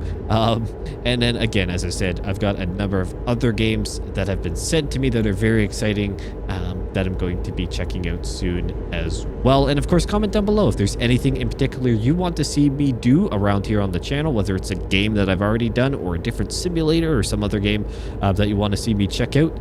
Let me know. I'm always open to suggestions, and there's some different avenues that I'm going to be launching again very, very soon that could help expand in some different areas as well. So feel free to put your suggestions down. And with that, I also want to say, again, a huge thank you. Besides the viewership support across this series, it's been the engagement in this series that has been truly amazing to see. Thank you to everyone who has been commenting along the way, giving your thoughts on the various topics I've been talking about, and also helping me out with some different settings and so on to try and correct some of the issues. Now, admittedly, I completely forgot to do the notification / contextual hint switch around for this video, so I will do that after recording. But thank you to everyone who gave their feedback on that, some of the annoyances and grievances I've had, let alone some of the other questions and so on that I've posed. It's been fantastic to see, and I truly appreciate all your support and your insight, because you all are very knowledgeable, and I always enjoy learning off of you. But I want to touch on the contextual hints a little bit, or the contextual hints, because the weird thing is with that, and I think it was just because I made the settings change in the beta period right off the bat, I think there was a bit of a bug, because when I did the contextual hint turn off or disable, it still showed them. And that was why the only way I could get them to turn off completely is to disable all notifications, basically, in the game, all pop-ups. That was probably a beta bug when it, you know, if I have to look back on it. But I just kind of ran with it and then started complaining about it, which is actually good, because then some of you shared similar thoughts on that whole situation, and then many of you were like, yeah, completely agree, but this is actually working now, which thank you for letting me know, basically, because at many points I thought that whole contextual hint thing was just some other feature that I never actually got to see, and those were just the new UI upgrades.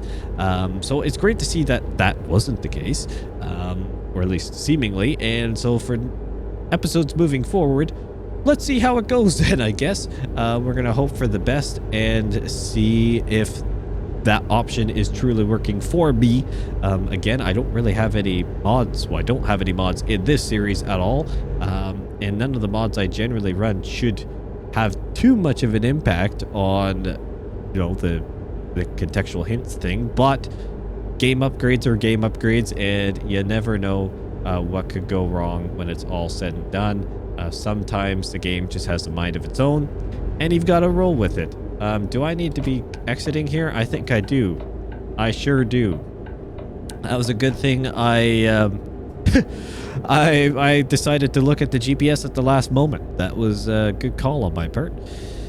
There have been a couple navigation blunders throughout this series, and for those watching the movie, you will get to witness that all for yourself in what is a monumental video. I am very looking forward to actually putting together that movie, just to see how long it actually is.